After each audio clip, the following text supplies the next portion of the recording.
Hello everyone. Tonight, I've prepared a special compilation of trucker stories, all gathered into one soothing episode for you to enjoy. Take a moment to like the video and subscribe. It really helps support the channel. Now, let's begin. Story 1. The truck stop where it's always raining from Silent Sam.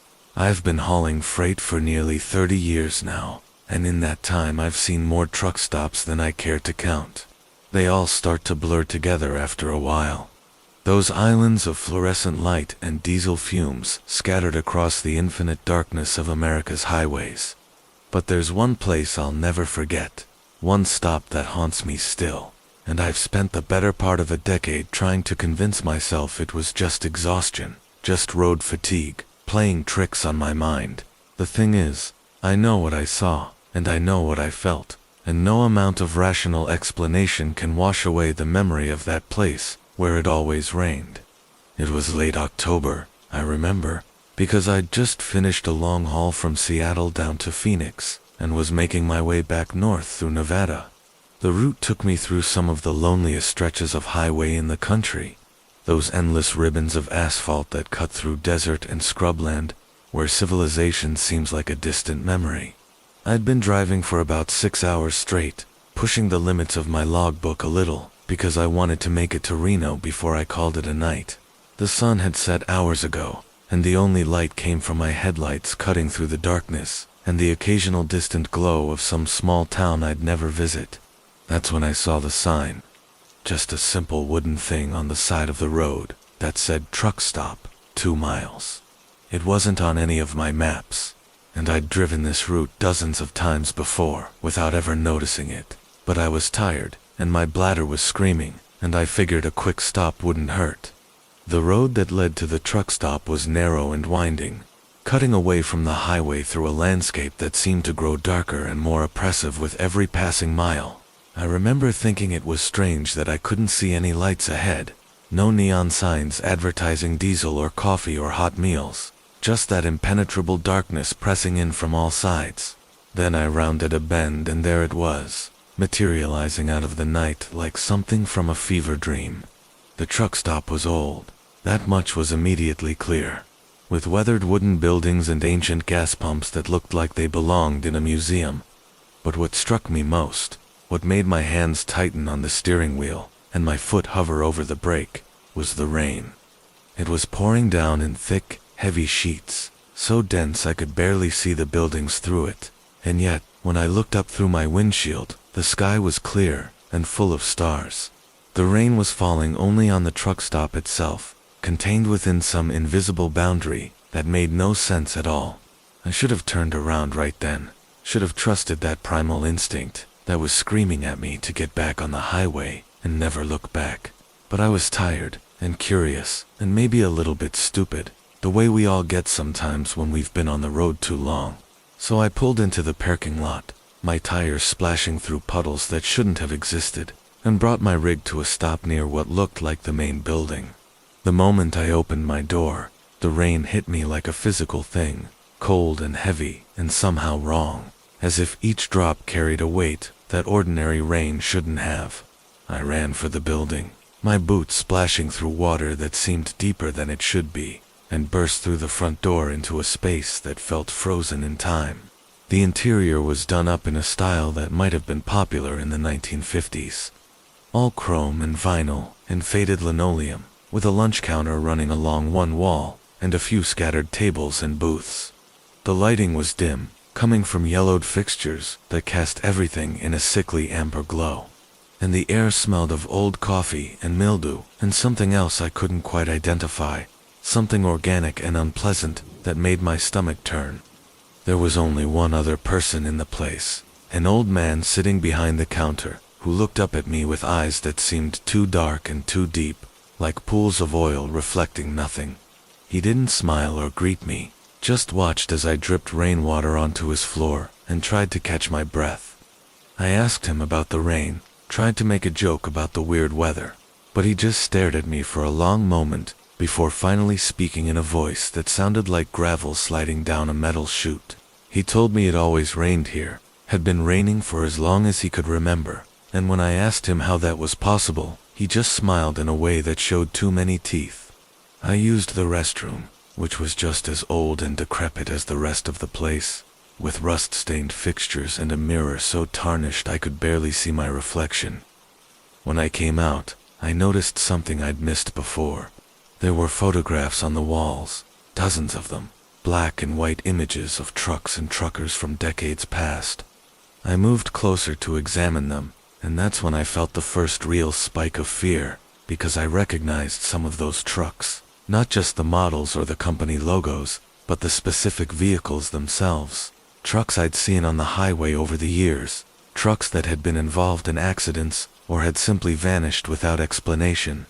The old man must have noticed my attention, because he started talking, his voice a monotone recitation of facts and dates.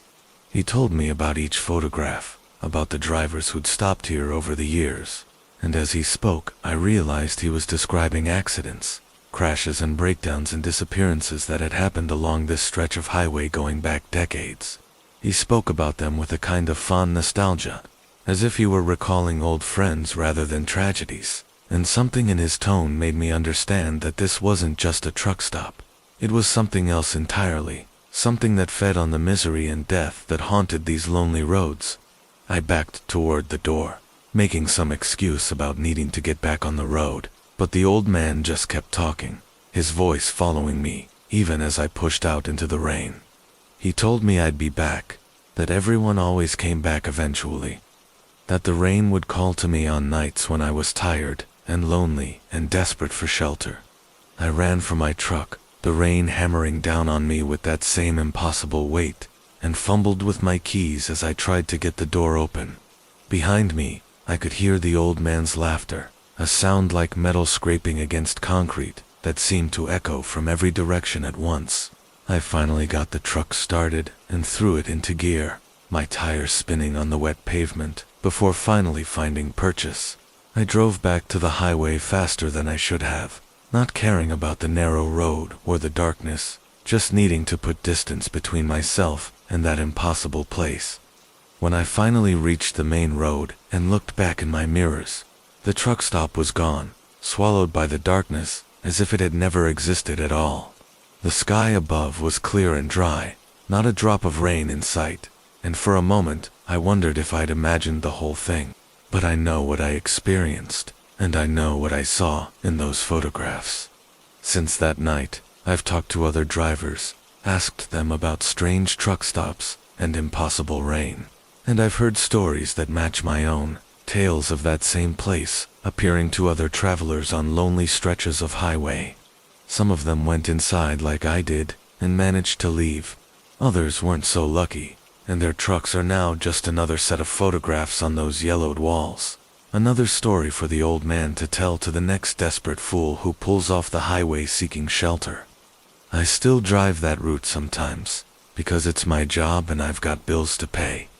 But I never pull over anymore, no matter how tired I get or how badly I need to stop, because I know that truck stop is still out there, waiting in the darkness with its impossible rain and its hungry walls.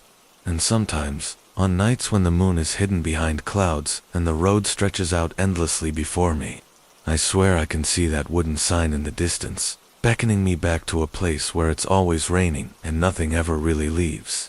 I press harder on the accelerator and I keep driving, keep moving forward through the darkness, because I know that if I ever stop again at that place, if I ever let myself believe it's just an ordinary truck stop on an ordinary night, I'll end up as just another photograph on the wall, another cautionary tale told in a voice like gravel and oil. Story 2. The fog that spoke my last name from Diesel Dave. Some guys will tell you that fog is just fog, just water vapor hanging in the air, nothing to be afraid of, and certainly nothing supernatural.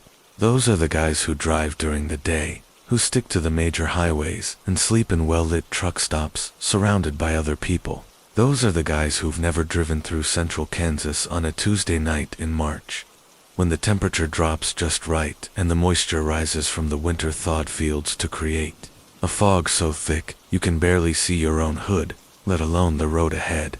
I used to be like those guys, back before the night the fog spoke to me, back before I learned that some things in this world don't follow the rules we think we understand. I'd been hauling produce from California to Chicago, a route I'd driven 100 times before, and I was making good time until I hit the Kansas border. That's where the fog rolled in, starting as just a light mist that hung in the air like smoke, but quickly thickening into something solid and suffocating.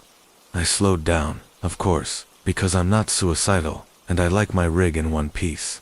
But I kept driving because I was behind schedule, and I had a delivery deadline that wouldn't wait for better weather.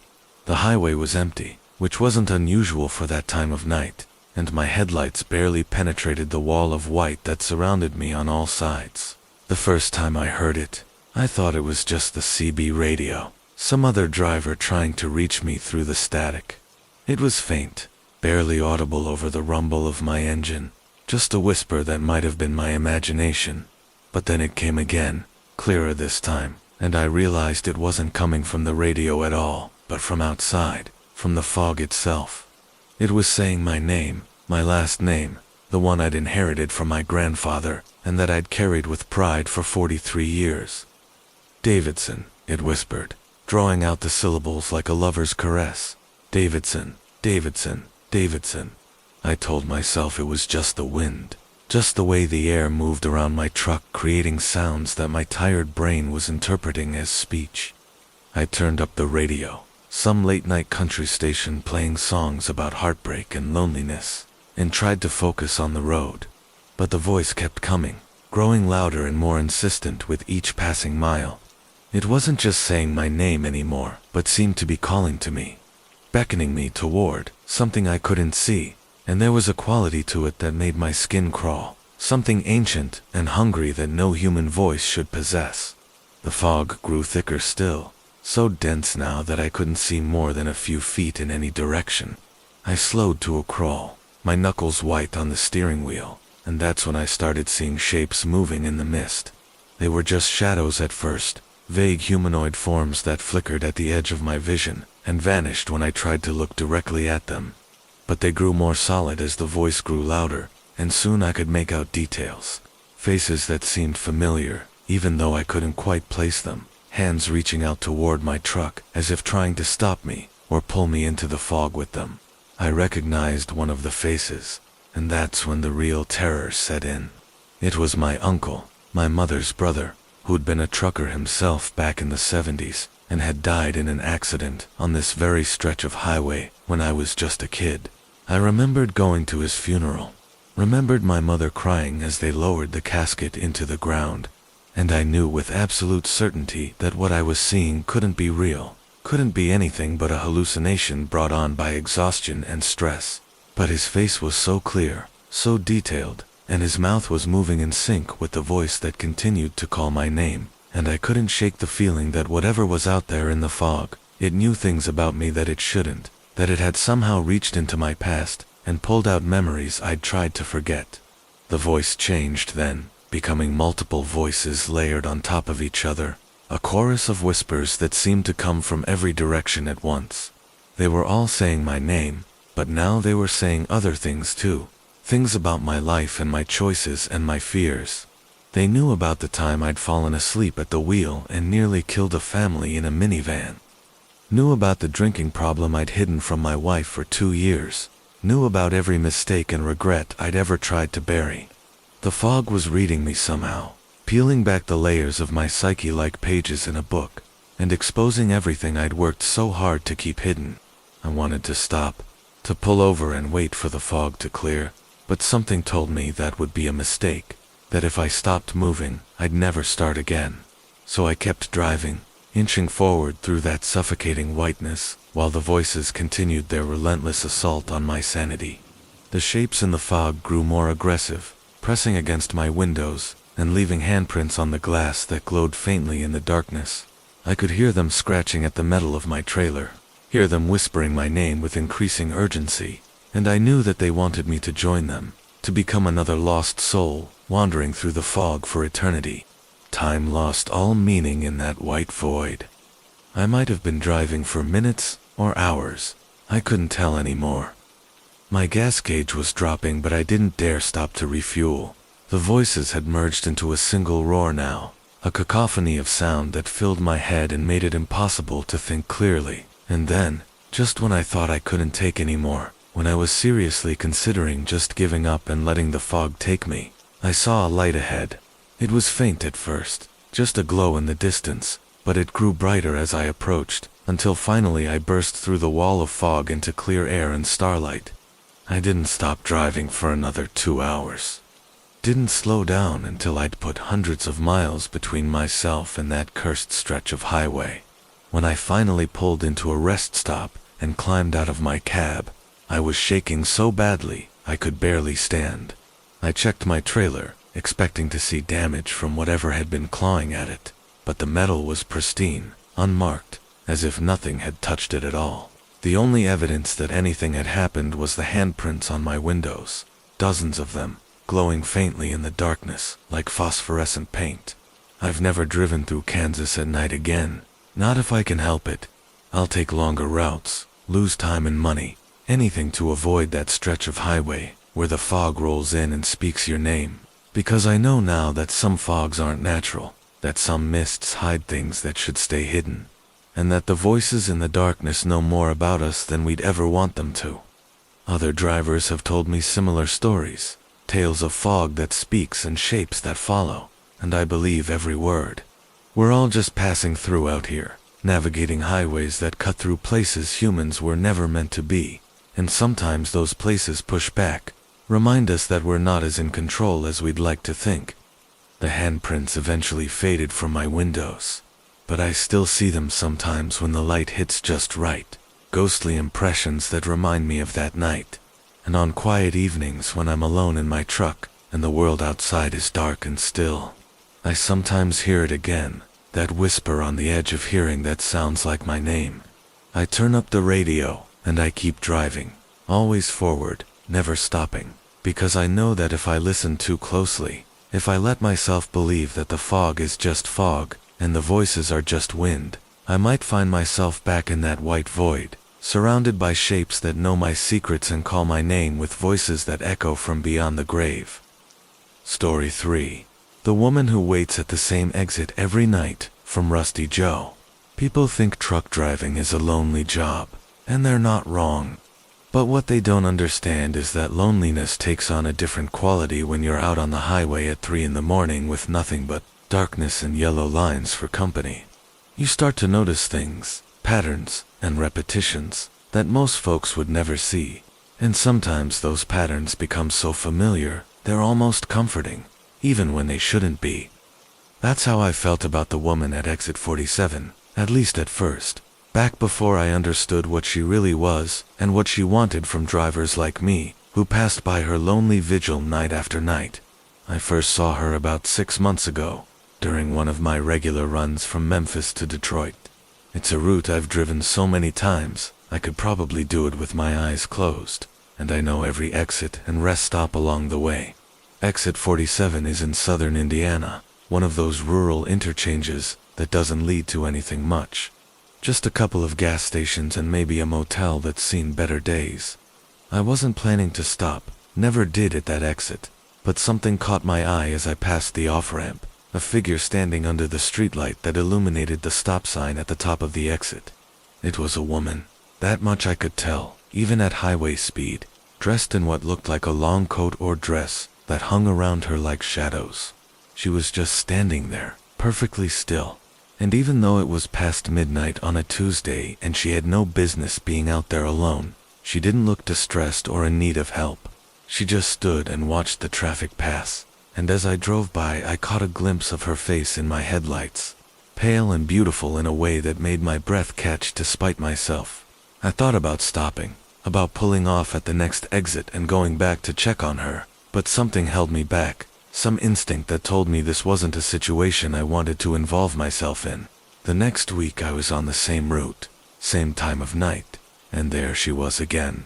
Same exit, same spot, under the streetlight, wearing what looked like the same dark clothing.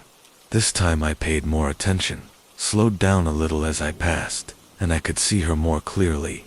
She wasn't moving at all, didn't even seem to be breathing, just standing there with her eyes fixed on the highway, as if she were waiting for something specific. A cold feeling crept up my spine, and I pushed down on the accelerator, suddenly eager to put distance between myself and that lonely figure. But I couldn't stop thinking about her.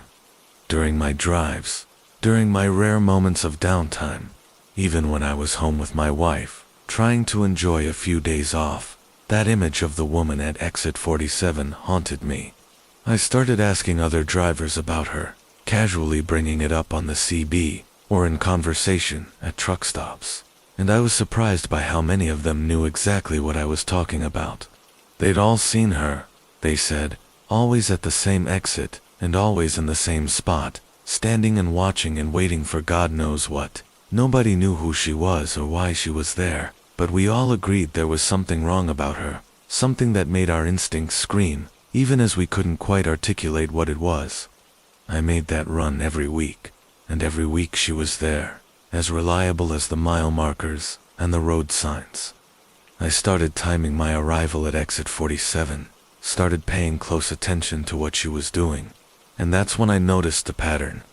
She didn't watch all the trucks that passed, only certain ones, and when she found one that interested her, she would move for the first time, raising one pale arm to point directly at the vehicle as it passed by. I watched her do this to other trucks, watched the way they would sometimes slow down or drift slightly in their lane, as if the drivers had been momentarily distracted, and I felt relieved that she'd never pointed at me, never singled out my rig from all the others that passed her nightly vigil. That relief lasted until the 7th time I passed her exit.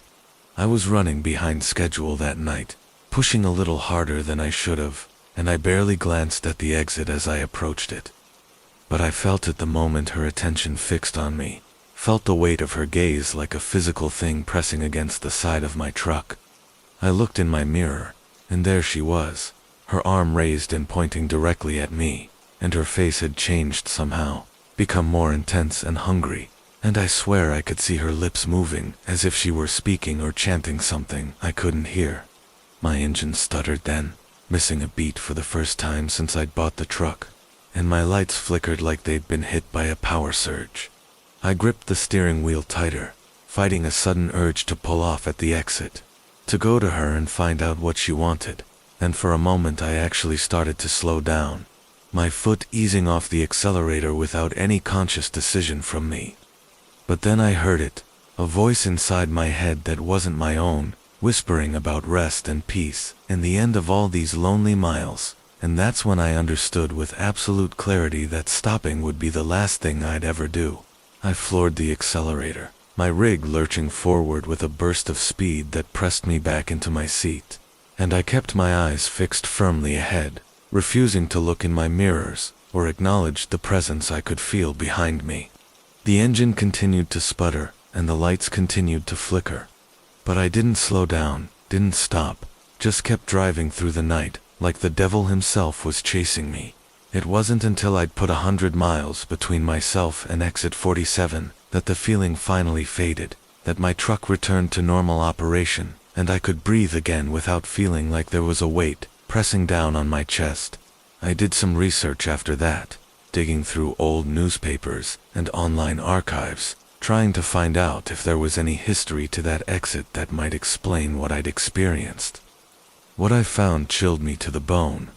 Over the past 30 years, there had been more than 24 fatal accidents within a 10-mile radius of exit 47, all involving commercial trucks and all occurring late at night. The drivers had all been experienced professionals with clean safety records, and in most cases, the accidents seemed to have no obvious cause. Trucks had simply drifted off the road or into oncoming traffic, as if the drivers had fallen asleep or become distracted, and the investigations had never found any evidence of mechanical failure or driver impairment. There was one other detail that caught my attention. A small paragraph in an article from 1987 about one of the earliest accidents. A witness, another trucker who'd been driving behind the victim, reported seeing the truck slow down near exit 47 and drift toward the off-ramp, as if the driver had intended to stop there. He said he'd seen something on the exit, a figure standing under the streetlight, but when police investigated they found nothing and dismissed his account as unreliable. I wondered how many of those other accidents had involved trucks that had passed that exit. How many drivers had caught the attention of that patient figure and been unable to resist her call. I still drive that route, because it's my job, and I don't have much choice. But I've changed my schedule. I time my trips now, so that I pass exit 47 during daylight hours, when the sun is high and the world feels safer. I've never seen her during the day, and I hope I never do, because I know now that she's not just some strange woman standing by the highway. She's something older and darker, something that feeds on the loneliness and exhaustion of drivers like me, something that waits patiently under that streetlight for the right moment to call to us in voices we can't resist. Other drivers have told me they've started avoiding that exit too, taking different routes or adjusting their schedules, and I know that some of them have had experiences similar to mine, moments when they felt her attention and barely escaped her pull. The woman is still there, I know, standing and watching, and waiting for the next driver, who won't be strong enough, or lucky enough to resist. And sometimes, on nights when I can't adjust my schedule, and I'm forced to pass that exit in the darkness, I see her in my mirrors, her arm raised and pointing, her lips moving with words I'm grateful I can't hear. I press down on the accelerator, and I keep my eyes forward, and I pray that my engine stays strong, and my will stays stronger, because I know that if I ever stop at exit 47, if I ever give in to that inexplicable urge to pull off and see what she wants, I'll become just another statistic, just another unexplained accident on a lonely stretch of highway where a patient figure waits beneath a streetlight that never seems to burn out. Story 4. The Moon That Moves When I Blink from Iron Ike. There are things you learn to ignore when you spend enough time on the road. Little oddities and anomalies that don't quite make sense, but don't seem dangerous enough to worry about. Strange lights in the distance that could be towns, or could be something else. Roads that seem longer than they should be. Exits that appear on your GPS, but not on any map. Most drivers develop a kind of selective blindness to these phenomena, an ability to just accept the weirdness and keep moving forward, because the alternative is to question everything and drive yourself mad wondering what's real and what's just a trick of exhaustion and isolation. I used to be good at that selective blindness, used to pride myself on my ability to stay focused and rational, no matter what strange things I encountered during my long hauls across the American heartland. But that all changed 3 months ago, during a run through Nebraska, when I made the mistake of paying too much attention to the moon. It was a clear night. The kind where the sky seems to stretch forever, and every star is visible, in perfect crystalline detail. The moon was full, or nearly so, hanging low on the horizon, like a silver coin balanced on the edge of the world. And it was beautiful in a way that made me forget about my aching back, and my tired eyes, and the endless miles still ahead of me. I've always loved the moon, ever since I was a kid growing up on a farm in Iowa, and there's something comforting about seeing it up there, a constant presence in an ever-changing world. So I was watching it as I drove, glancing up through my windshield every few seconds to admire its pale light, and that's when I noticed something that didn't make sense. The moon had moved. Not in the gradual way it's supposed to move as the Earth rotates, but suddenly, as if it had jumped from one position to another in the blink of an eye. I thought at first that I'd just lost track of where it had been, that I'd been looking at a different part of the sky than I'd thought, but then it happened again. I blinked, just a normal, unconscious blink, and when my eyes opened, the moon was in a different place, several degrees to the left of where it had been a fraction of a second before. My heart started beating faster, and I told myself it had to be an optical illusion, some trick of perception brought on by the motion of my truck, or the way the moonlight reflected off my windshield. But it kept happening. Every time I blinked, the moon moved, sometimes just a little, and sometimes by a dramatic amount, jumping across the sky like it was playing some cosmic game of hopscotch. I tried to rationalize it, tried to come up with a scientific explanation that would make sense, but nothing fit. The moon doesn't move that way, can't move that way, and yet I was watching it happen with my own eyes. I started paying closer attention, trying to document the pattern, and I realized that the movement wasn't random. The moon was getting closer, dropping lower in the sky with each blink, as if it were falling toward the Earth, or toward me specifically. I stopped blinking. I held my eyes open as long as I could, until they started to water, and my vision began to blur. And during that time the moon stayed perfectly still in its new lower position. But eventually I had to blink, had to let my eyelids close for that tiny fraction of a second. And when they opened, the moon had moved again, even closer now, so large and bright that it dominated the entire sky ahead of me. I could see details on its surface that shouldn't have been visible to the naked eye, craters and mountains and vast plains of ancient stone, and there was something wrong with the patterns I was seeing, something that looked less like geology and more like writing, as if someone or something had carved words into the lunar surface in letters the size of continents. The highway stretched out before me, empty and dark except for my headlights and the overwhelming illumination of the impossible moon. I hadn't seen another vehicle in over an hour, hadn't seen any signs of civilization at all, and I was starting to wonder if I'd somehow taken a wrong turn and ended up on a road that didn't exist on any map.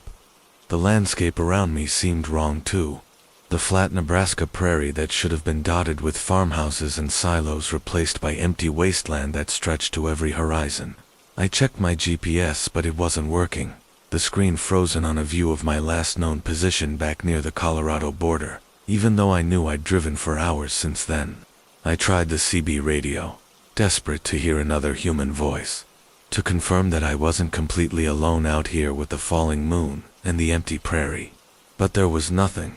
Just static that rose and fell in patterns that almost sounded like speech. Like someone trying to communicate in a language I couldn't quite understand.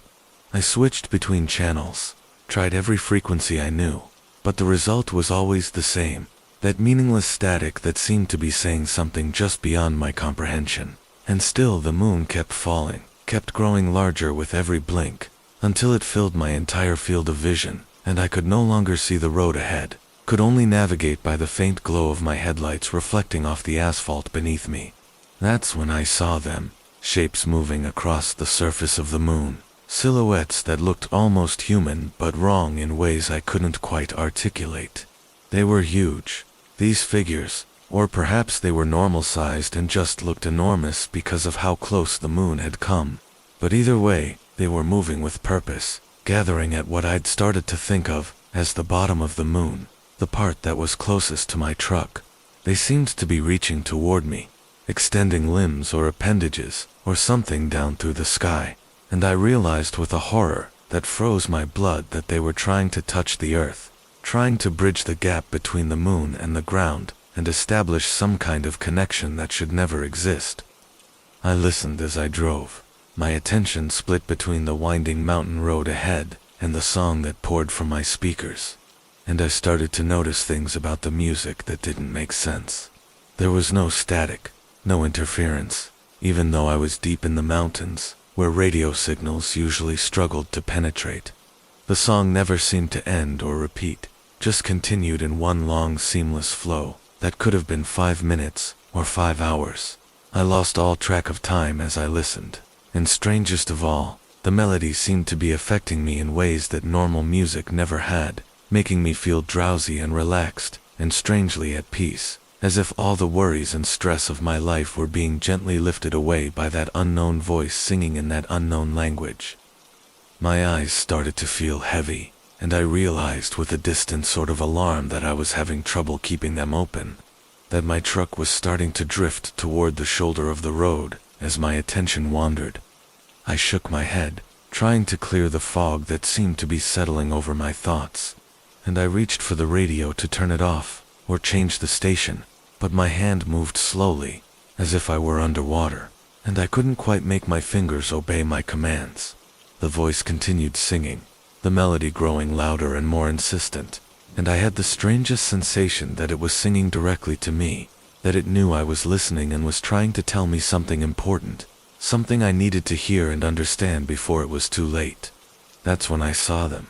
Figures standing on the side of the road, dozens of them, maybe hundreds, appearing in the sweep of my headlights, and then vanishing into darkness as I passed. They were just standing there, perfectly still. And they all seemed to be facing the same direction, looking up at something in the sky that I couldn't see. I couldn't make out their features or details, couldn't tell if they were men or women or something else entirely. But I could feel their attention, could sense that they were all listening to the same song I was hearing, all affected by the same strange lullaby that poured from my radio. I tried to accelerate, to push through whatever was happening, and get back to normal road and normal night. But my truck wouldn't respond the way it should, the engine seeming sluggish and unwilling, as if it too were falling under the spell of that impossible music.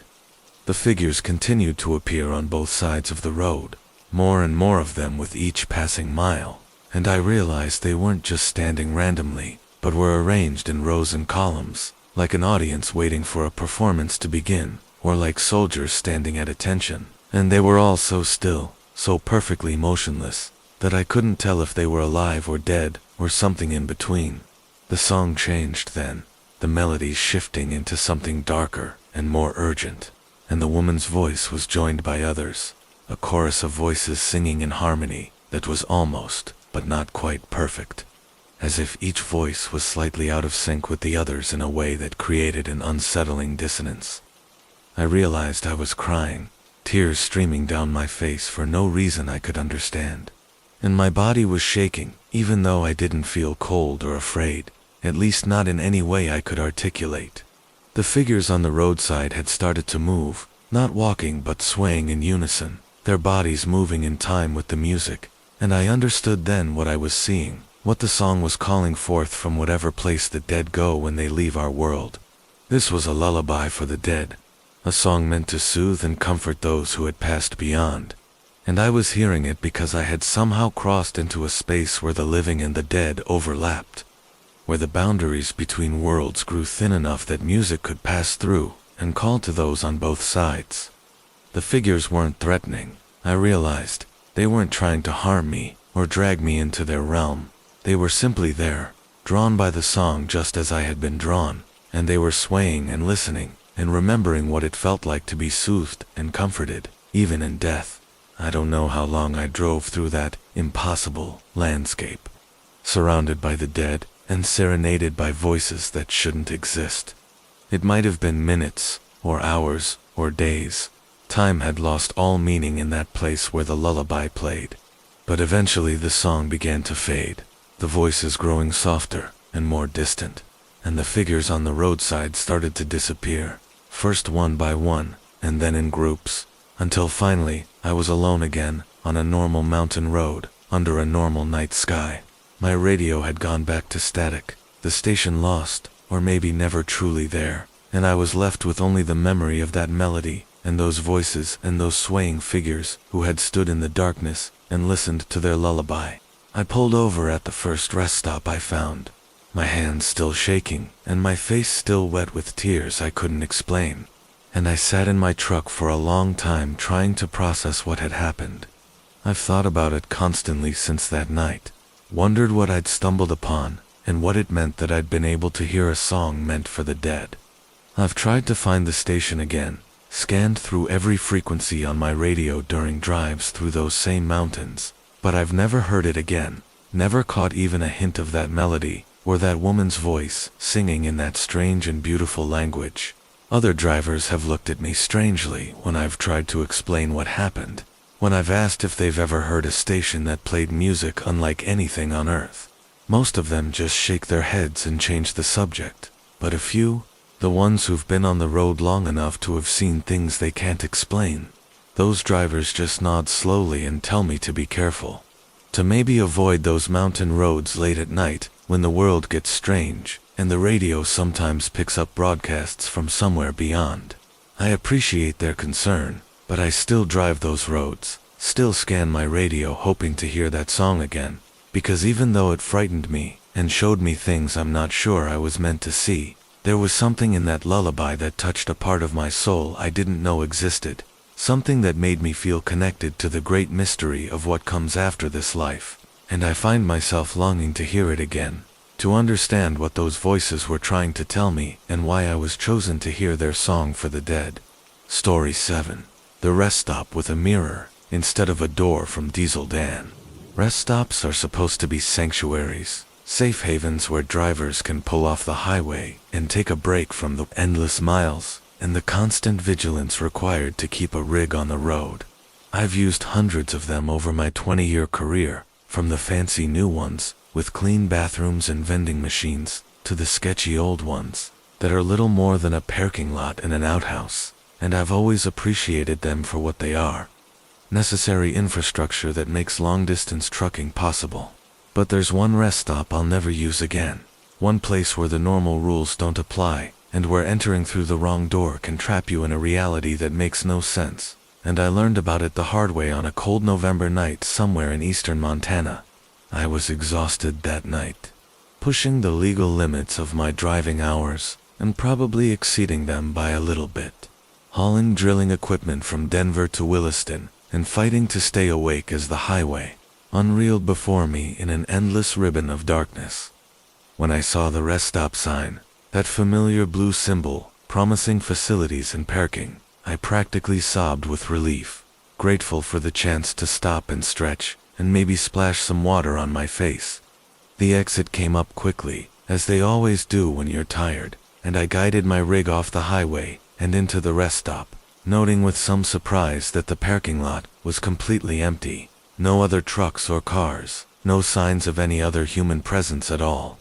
The building itself looked newer than I expected for this remote location, all modern architecture with lots of glass and steel, and it was well lit, with bright fluorescent lights blazing from every window. I parked my truck and climbed down from the cab, my joints cracking and popping from too many hours in the same position. And I stood for a moment just breathing the cold night air and feeling grateful for the simple pleasure of solid ground beneath my feet.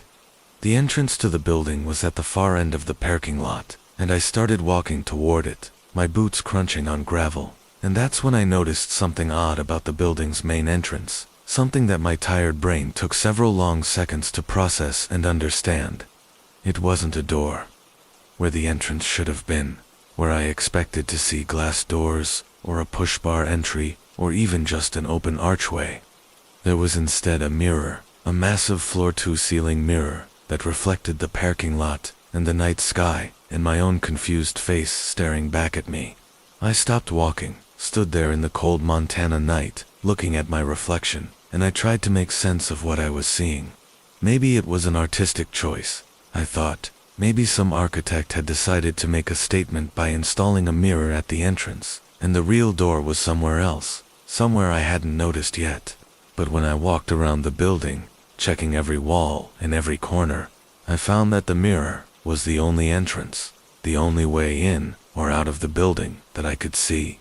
All the windows were just windows, regular glass that showed the interior of the building but offered no way to enter, and there were no other doors on any of the walls I checked.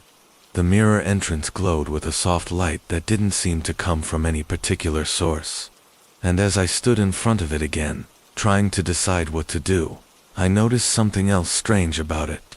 My reflection was moving slightly out of sync with my actual movements, just a fraction of a second behind, as if there were a delay between what I did and what the mirror showed. I reached out to touch the mirror's surface, half expecting to feel solid glass, but my hand passed right through, breaking through the reflective surface like it was water or smoke, and I felt warmth on the other side, air that was noticeably warmer than the cold Montana night. The rest stop was open, I realized. The mirror was somehow the door, and all I had to do was step through it to access the facilities inside. It seemed insane, seemed like something from a dream or a hallucination, but I was too tired to care, and too desperate for a bathroom to let the strangeness deter me. So I took a deep breath and I stepped through the mirror, passed through that impossible threshold, and entered the rest stop that shouldn't exist. The interior was normal enough at first glance, just a typical rest stop with tile floors and cinder block walls painted in institutional colors, with signs pointing to restrooms and vending machines, and a small information area. But as I walked deeper into the building, I started to notice things that were wrong. Little details that didn't quite fit with what a rest stop should be. The vending machines displayed products I'd never heard of, brands with names and languages I couldn't read, and the prices were listed in currency symbols I didn't recognize. The signs on the walls were in English, but the text seemed to shift and change when I wasn't looking directly at it, words rearranging themselves into different sentences that conveyed different meanings. I found the men's room and went inside, grateful to finally relieve myself after hours of driving, and that's when things got really strange. The bathroom had no mirrors, just blank walls where mirrors should have been, and the stalls were arranged in a configuration that didn't make sense. Doors opening onto other doors in impossible geometries that made my head hurt when I tried to understand them. I used the facilities quickly, not wanting to spend any more time than necessary in that disorienting space, and when I came back out into the main area of the rest stop I realized I wasn't alone anymore. There were other people in the rest stop now, or at least I thought they were people. Figures moving through the building in purposeful ways that suggested they knew where they were going and what they were doing. But when I tried to look at them directly, tried to make eye contact or see their faces clearly, they seemed to blur and shift, becoming indistinct and vague, as if my eyes couldn't quite focus on them properly. They didn't seem to notice me, or if they did, they gave no indication, just continued their movements through the space like actors following a script I wasn't privy to. I tried to leave then, tried to find my way back to the mirror entrance so I could return to my truck and get back on the highway and forget this whole strange experience. But the building had changed. The layout wasn't the same as when I'd entered, and the corridors and rooms seemed to multiply and reconfigure themselves every time I turned a corner. I walked for what felt like hours, passing through spaces that shouldn't exist, rooms that were too large or too small, or shaped in ways that violated the building's external dimensions, and all the while those blurred figures continued their mysterious activities, never acknowledging my presence or offering any assistance. Panic started to set in, real fear that I might be trapped in this impossible place forever, that I'd somehow stepped out of my normal reality and into something else. Something that operated by different rules and didn't care about human needs or human sanity. I ran then, sprinting through corridors and throwing open doors, desperately searching for that mirror entrance and the cold Montana night beyond. And just when I thought I'd never escape, just when I was ready to give up and accept my fate, I burst through a door and found myself facing the mirror again, saw my own reflection staring back at me with wild eyes and a face pale with fear. I didn't hesitate, just launched myself at the mirror, praying it would still let me through. And I felt that same sensation of passing through water or smoke before I tumbled out into the parking lot and landed hard on the gravel. I lay there for a moment, breathing hard and shaking, and when I finally got to my feet and looked back at the building, the mirror entrance was gone, replaced by an ordinary set of glass doors that looked like they'd been there for years. The building itself looked older now, weathered and worn, nothing like the modern structure I'd entered, and when I tried the doors, they were locked, the interior dark and clearly abandoned. I got back in my truck, and I drove away from that rest stop as fast as I could.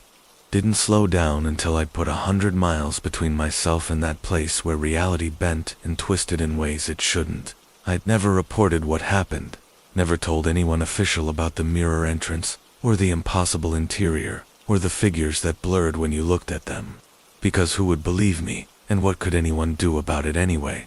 But I've warned other drivers, told them to be careful about rest stops in eastern Montana, to make sure they're entering through a proper door, and not through anything that reflects their own image back at them. Because I know now that some thresholds are more than just physical barriers.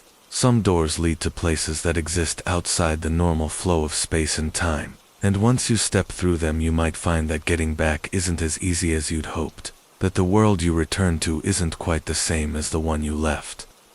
Story 8. The face reflected in my headlights from Ghost Gear Gary. Headlights are supposed to illuminate the road ahead, to cut through the darkness and show you what's coming, to give you enough warning to react to obstacles and hazards before they become disasters. I've trusted my headlights for 15 years, relied on them to get me safely through countless nights on roads all across this country, and I've always thought of them as simple tools, just light bulbs and reflectors, doing exactly what they were designed to do. But that understanding changed completely one night in rural Louisiana when my headlights started showing me something that wasn't there, or maybe something that was there but shouldn't have been visible. A face that appeared in the beams and followed me for 200 miles before finally releasing me from its inexplicable attention. It was late August, I remember, because the heat was oppressive, even at midnight. The kind of thick, humid warmth that makes you feel like you're breathing water. And I was hauling seafood from New Orleans up to Memphis, taking back roads through the bayou country because I find the smaller highways more interesting than the interstate. The road was narrow and winding, cutting through swampland, where cypress trees draped with Spanish moss created shadows that seemed to move and shift in the periphery of my vision. I had my windows down despite the heat, enjoying the smell of the swamp and the sound of insects and frogs creating a symphony of night sounds that felt ancient and primal. That's when I first saw it. Just a glimpse at first, what looked like a face reflected in my headlight beams, where they hit the road ahead. I thought it was a trick of the light, maybe moisture on the asphalt, or some optical illusion created by the way my headlights interacted with the humid air. But when I looked more closely, I could see features, the suggestion of eyes and a mouth, of a human face staring up at me from the pavement. I blinked and shook my head, tried to clear my vision, but the face remained, growing clearer and more defined the longer I looked at it, until I could see it wasn't just any face, but someone specific, someone I felt I should recognize, even though I couldn't quite place where I'd seen them before. The face moved with my truck, staying in the same position, relative to my headlights, always about 20 feet ahead, on the road surface. And as I drove, it began to show more detail, more expression. It looked sad, I thought, or maybe worried, and it seemed to be trying to tell me something. Its mouth moving in what might have been speech, though I could hear nothing over the rumble of my engine. I felt a cold chill despite the heat, a creeping sense of wrongness that made the hair on the back of my neck stand up, and I knew I should look away, should focus on the road ahead, and ignore whatever this phenomenon was, but I couldn't tear my eyes away from that face staring up at me from the asphalt. Miles passed, and the face remained, following me through curves and straightaways, never wavering or disappearing even when I passed through small towns where streetlights should have overwhelmed my headlight beams. I started to recognize features more clearly, started to piece together where I'd seen this face before, and the realization, when it came, hit me like a physical blow. It was Bobby, my old friend from high school. Bobby, who'd joined the Marines right after graduation and been killed in action in Afghanistan almost 10 years ago. I'd been to his funeral, had stood in the receiving line and told his mother how sorry I was, had visited his grave a few times in the years since, and now here he was, staring up at me from the road, his face captured in my headlights like a photograph printed on the pavement. I pulled over, brought my truck to a stop on the shoulder of that dark Louisiana road, and I sat there with my engine idling, staring at Bobby's face in the pool of light ahead of me. It didn't move when I stopped, just continued staring upward with that same sad, worried expression, and I had the overwhelming urge to get out of my truck and walk to it, to kneel down on the road and touch the pavement where his face appeared, as if I could somehow reach through to wherever he was and tell him I missed him, tell him I was sorry he'd died so young and so far from home. But something held me back, some instinct that warned me not to leave the safety of my cab, not to make physical contact with whatever this was. I put the truck back in gear and started driving again, and Bobby's face came with me, staying in that same position in my headlight beams. But now I noticed that his expression was changing, the sadness giving way to something else, something darker and more urgent. His mouth was opening wider, as if he were shouting or screaming, and his eyes seemed to be looking past me, focusing on something behind my truck that I couldn't see. I checked my mirrors, but there was nothing there, just the empty road stretching back into darkness. But Bobby's face continued its silent scream, and I felt fear building in my chest, felt certainty growing that something was wrong, that something was coming. That's when I saw the second face, appearing in my headlights next to Bobby's. This one, belonging to a woman I didn't recognize, middle-aged, with weathered features and short hair. And then a third face appeared, and a fourth. and soon my headlights were illuminating a crowd of faces on the road ahead. Dozens of them, maybe hundreds, all pressed together like a photograph of a massive gathering.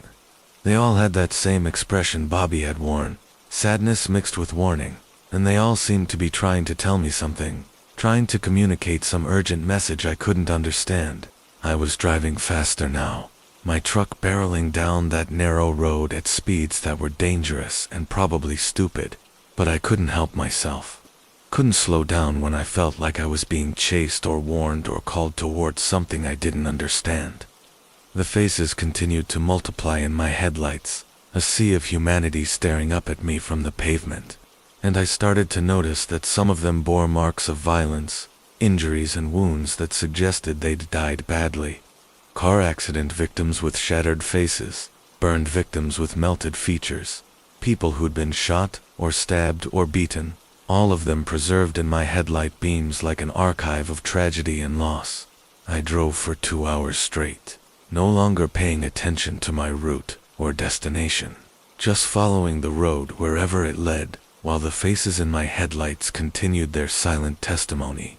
And then, just as suddenly as they'd appeared, they vanished, all of them disappearing at once, and leaving my headlights showing nothing but normal road surface, regular asphalt with the usual cracks and patches and road markers.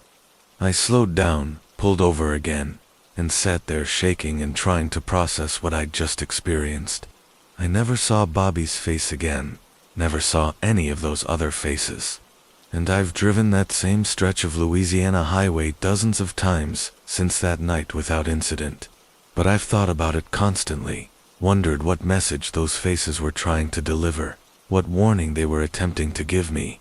I've researched the road, looked up accident statistics and fatality reports, and I've learned that stretch of highway has one of the highest death rates in the state, that hundreds of people have died there over the decades, in car crashes and truck accidents and motorcycle wrecks. Maybe that's what I saw, I tell myself. Maybe some kind of residual energy or collective memory of all those deaths manifesting in my headlights as a warning to be careful, to respect the danger of the road. But I think it was something more than that, something more personal and specific. I think Bobby was trying to warn me, trying to use whatever power the dead possess to reach through and show me something important. And that all those other faces were doing the same, adding their voices to his in a chorus of warning and concern. I don't know what they were trying to protect me from, what danger they saw coming that I couldn't perceive. But I've been more careful since that night, more aware and more vigilant, and I've survived several near misses and close calls that might have gone differently if I hadn't learned to pay attention to the warnings that come from unexpected places. Sometimes I think I see Bobby's face in my headlights, just for a second when I'm driving through the dark, and I take it as a reminder to stay alert, to keep my eyes open and my hands steady on the wheel, because the road is dangerous and unforgiving, and sometimes the only thing standing between you and disaster is a warning from someone who learned too late to be careful. Story 9. The town with one working light and it watches from Silent Steve. There are ghost towns scattered all across America. Places that used to be something but aren't anymore. Towns that died when the mines closed, or the railroad moved, or the interstate bypassed them and left them to slowly decay in the endless march of time. I've driven through dozens of them over the years, seen the boarded-up storefronts and collapsed houses and empty streets that once rang with the sounds of human life, and they've never bothered me much because death is natural, even for towns, and there's a kind of peace in seeing nature slowly reclaim what humans built. But there's one town I can never forget, one place that isn't quite dead and isn't quite alive, a town in eastern Oregon that has only one working light, and that light watches you as you pass through, tracks your movement with an awareness that no inanimate object should possess.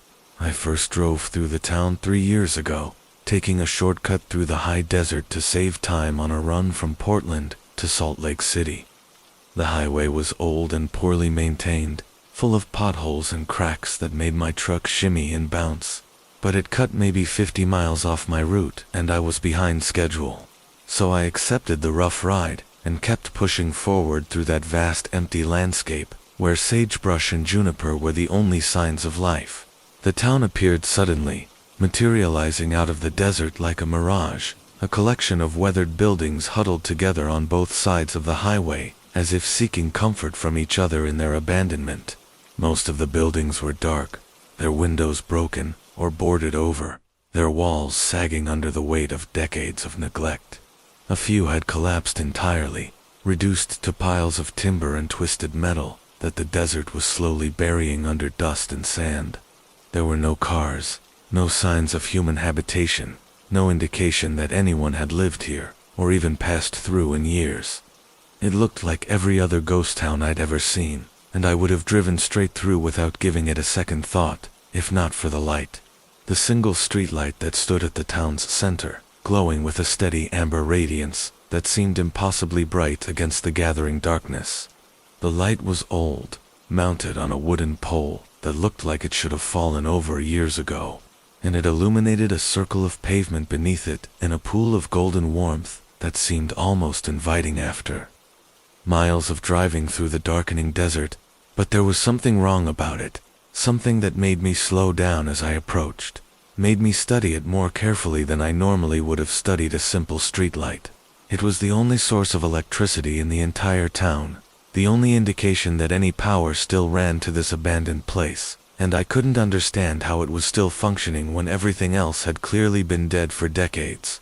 As I drove past the light, I felt it shift, felt its attention move to follow my truck, and I looked up through my windshield to see the light actually turning, the fixture rotating on its pole to track my progress through the town. It wasn't a gradual drift like you might expect from wind or settling, but a deliberate, controlled movement, the light swiveling smoothly to keep me centered in its beam. I accelerated, suddenly anxious to be past this place, and the light continued to follow me, tracking me all the way to the edge of town where the buildings gave way to empty desert once again. I told myself it was automated, some kind of motion sensor system that had somehow continued operating long after the town died, but I couldn't shake the feeling that there was intelligence behind that movement, awareness in the way the light had followed me. I pushed the thought aside and continued my drive, grateful to leave the town behind. And I didn't think about it much over the following weeks, as I made other runs to other cities on other routes. But then my dispatcher sent me back through eastern Oregon, same route, same shortcut through the desert, and I found myself approaching that ghost town again as darkness fell. The town looked exactly as it had before. The same collapsed buildings and empty streets, the same sense of abandonment and decay. But the light was on again, burning with that same steady amber glow, and as I entered the town, I felt it notice me, felt its attention lock onto my truck with an intensity that made my skin crawl. This time I watched more carefully, paid close attention to the way it moved, and I confirmed what I'd suspected during my first pass-through. The light wasn't just following my movement randomly, it was anticipating it, swiveling to track me before I'd fully entered its field of vision, as if it knew I was coming and was preparing to watch me pass. I stopped my truck directly beneath the light, brought my rig to a complete halt in the middle of that empty street, and I sat there looking up at it through my windshield. The light hung above me, its amber glow steady and unwavering, and I felt its attention pressing down on me like a physical weight, felt it studying me with an intensity that made me deeply uncomfortable. I tried to see into the fixture itself, tried to determine if there was a camera or sensor or some other device that might explain the behavior, but the light was too bright, too overwhelming, and I couldn't see anything except that burning amber radiance. After a minute or so of sitting there, feeling increasingly uneasy under that watchful light, I put my truck back in gear and started moving again. But instead of continuing through town, I turned around, executed a careful U-turn in that narrow street, and headed back the way I'd come. The light followed me the entire time, tracking my retreat with the same smooth, deliberate movement it had used to track my approach. And I watched in my mirrors as it continued to point in my direction, even after I'd left the town, its beam reaching out across the desert like a finger pointing at my truck, accusing or warning, or simply marking me for reasons I couldn't comprehend. I took a different route after that, added an extra hour to my drive time to avoid passing through that town again, and I tried to forget about the watching light, and the empty streets, and the sense of being observed by something that shouldn't be aware.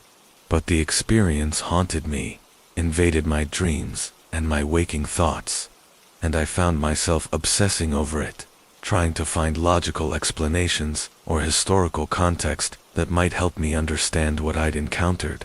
I researched the town, dug through old records and newspaper archives, and what I found only deepened the mystery. The town had been called Watchlight, which seemed appropriate given what I'd experienced, and it had been founded in the 1920s as a mining community, a place where a few dozen families had scraped out a living extracting copper and silver from the desert rock. The mine had played out by the 1950s, and most of the residents had moved on to other towns and other opportunities, leaving behind the buildings and infrastructure they couldn't take with them. The town should have died completely then, should have been abandoned and forgotten like so many other played-out mining communities, but the records showed something strange. There had been reports, scattered mentions in regional newspapers and county records, of people seeing lights in Watchlight long after it had been abandoned, of travelers passing through and reporting a single streetlight that still functioned when everything else was dark. Some of these reports dated back to the 1960s, which meant the light had been watching for more than 60 years, had been tracking travelers through that empty town for longer than I'd been alive. There were also reports, fewer and more vague, of people going missing near Watchlight, of vehicles found abandoned on the highway, with no sign of their drivers, of travelers who'd been seen entering the town but never seen leaving. I started asking other drivers about Watchlight, and I was surprised by how many of them knew exactly what I was talking about. They'd all driven through it at some point, had all seen the watching light, and most of them had the same reaction I did, an instinctive unease and a desire to never return. A few drivers told me they'd stopped in the town like I had sat beneath that light and felt its attention pressing down on them, and one old-timer told me something that made my blood run cold. He said he'd stopped in Watchlight back in the 70s, had gotten out of his truck to stretch his legs, and had noticed something strange about his shadow cast by the amber light. His shadow had moved wrong, he said, had shifted and twisted independently of his movements, as if it were being controlled by something other than the normal physics of light and matter. He'd watched his shadow reach out toward one of the abandoned buildings, had seen it stretch and distort in ways that made no sense, and then he'd felt something pulling at him, a force or compulsion trying to drag him toward that same building. He'd managed to resist, had climbed back into his truck and driven away, but he said he'd never forgotten the sensation, the feeling of being pulled toward something dark and hungry that lived in those empty buildings. Since hearing that story, I've avoided Watchlight completely, changed my routes to ensure I never pass through it again, even if it means adding hours to my trips and burning extra fuel. But I still think about it constantly, wonder what that light is and why it watches. Wonder what happened to the people who went missing near that town and whether they're still there somehow, trapped in those empty buildings or transformed into something that feeds the watching light. I've had nightmares about it, dreams where I'm driving through endless ghost towns, and every single one has a light that follows me, tracks me, marks me for some purpose I can't understand. Other drivers have told me similar stories about other towns, places scattered across the empty parts of America where lights still burn in abandoned buildings, and where the normal rules don't quite apply. They talk about these places in hushed voices at truck stops, share warnings and directions on how to avoid them. And I've come to understand that the highway network we drive every day isn't as simple or straightforward as the maps suggest. There are pockets of strangeness scattered throughout, places where reality bends and time moves differently, and lights watch with awareness they shouldn't possess. I've made peace with the fact that I'll never understand what I encountered in Watchlight, that some mysteries are meant to remain unsolved, and some questions shouldn't be asked too loudly. But I'm more careful now, more aware of my surroundings when I'm driving through remote areas, and I pay attention to the lights I see. Watch for any that move or follow or track in ways they shouldn't, because I know that somewhere out in the eastern Oregon desert, there's a town with one working light, and that light is still watching, still tracking every vehicle that passes through, still waiting for something or someone, and I have no desire to be there when whatever it's waiting for finally arrives. The amber glow continues to burn, night after night, year after year, watching over empty streets and collapsed buildings, a sentinel standing guard over a town that collapsed buildings, a sentinel standing guard over a town that died long ago and but somehow resides in so and now I will now is console out to well and want to well, what mouse do and what man what it will and it will it or it will it to bit out but out it will out it will out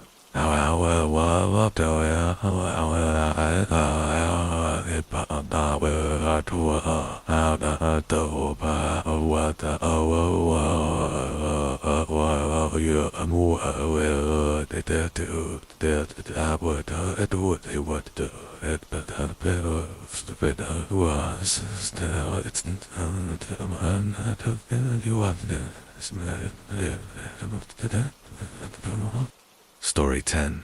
The Road That Ends in My Dream, from Mudflap Mike. Dreams and reality are supposed to be separate, distinct realms that don't overlap or influence each other in any significant way. We dream when we sleep, we wake and return to the real world, and the boundary between the two remains clear and uncrossable. That's what I always believed, what I was taught, and what seemed obvious from simple observation. But my understanding of these boundaries changed forever 18 months ago, when I started dreaming about a road I'd never seen before, a highway that appeared in my sleep with photographic clarity and perfect consistency. And then I found that road in waking life, found myself actually driving on it, and discovered that the border between dream and reality isn't as solid as I'd always believed. The dreams started suddenly, with no warning or gradual build-up. Just one night I went to sleep in a motel room in Tulsa and found myself driving through a landscape I didn't recognize. It was desert, but not like any desert I'd driven through in my years on the road. The colors were wrong somehow, the sand too red and the sky too purple, and the highway itself was perfectly smooth black asphalt that seemed to absorb light rather than reflect it. There were no mile markers, no exit signs, no indication of where the road led or where it came from, just that endless ribbon of dark pavement cutting through impossible terrain under a sky that looked more like a painting than reality. I drove for what felt like hours in that dream, my hands on a steering wheel that felt completely real, my truck responding to my input with familiar precision. And I had perfect awareness that I was dreaming and yet couldn't wake myself up or change the scenario. The road stretched ahead endlessly, never curving or rising or falling, just a perfectly straight line extending to the horizon. And I had the growing sense that I was driving toward something, approaching some destination that waited at the end of this infinite highway. But I never reached it. The dream always ended before I could arrive, and I would wake in my motel room or my truck cab with the memory of that strange road, vivid and clear in my mind. The dreams recurred every time I slept, becoming as reliable and consistent as my waking routine, and I started to anticipate them, almost look forward to them despite the unease they created. The road was always the same, the landscape never changed, but I began noticing small details I'd missed in earlier dreams. There were structures in the distance sometimes, buildings or towers that appeared on the horizon and then vanished when I looked directly at them. The sky would occasionally flicker or shimmer, as if reality were glitching like a computer program. And most disturbing, I sometimes saw other vehicles on the road, trucks that looked like mine but different somehow, wrong in subtle ways that I couldn't quite identify. I mentioned the dreams to other drivers, asked if anyone else had experienced recurring dreams about strange roads, and I got a few strange looks but no useful responses. One driver told me to see a doctor, suggested I might have sleep apnea or some other condition affecting my sleep quality. But I knew this wasn't a medical issue. This was something else entirely, something that didn't fit into normal explanations.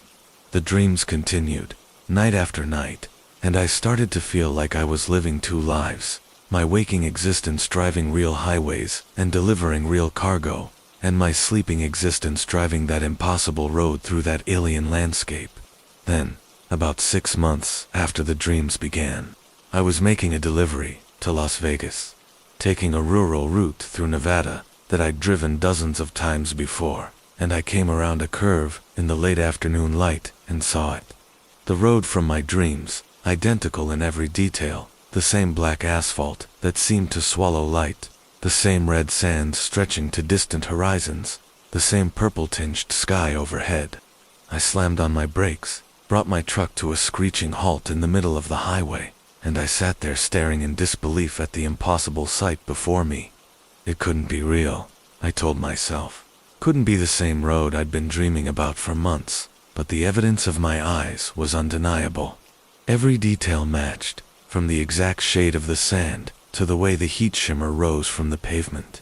And I knew with absolute certainty that I'd somehow crossed over, that the boundary between my dream and my waking life had dissolved, and I was now in both places at once. I checked my mirrors, looked back at the road behind me, and saw normal Nevada highway, the regular pavement and landscape I'd been driving through for the past hour, but ahead of me was the dream road, stretching toward a horizon that seemed both infinitely far away and somehow closer than it should be. I should have turned around, should have backed up and found a different route, but curiosity overcame caution, and I eased my truck forward, crossing the threshold between the normal road and the dream road, and I felt something shift as I did so. A subtle change in the air pressure, or the light quality, or something even more fundamental that I couldn't quite name. The landscape around me solidified, became more real, or perhaps less real.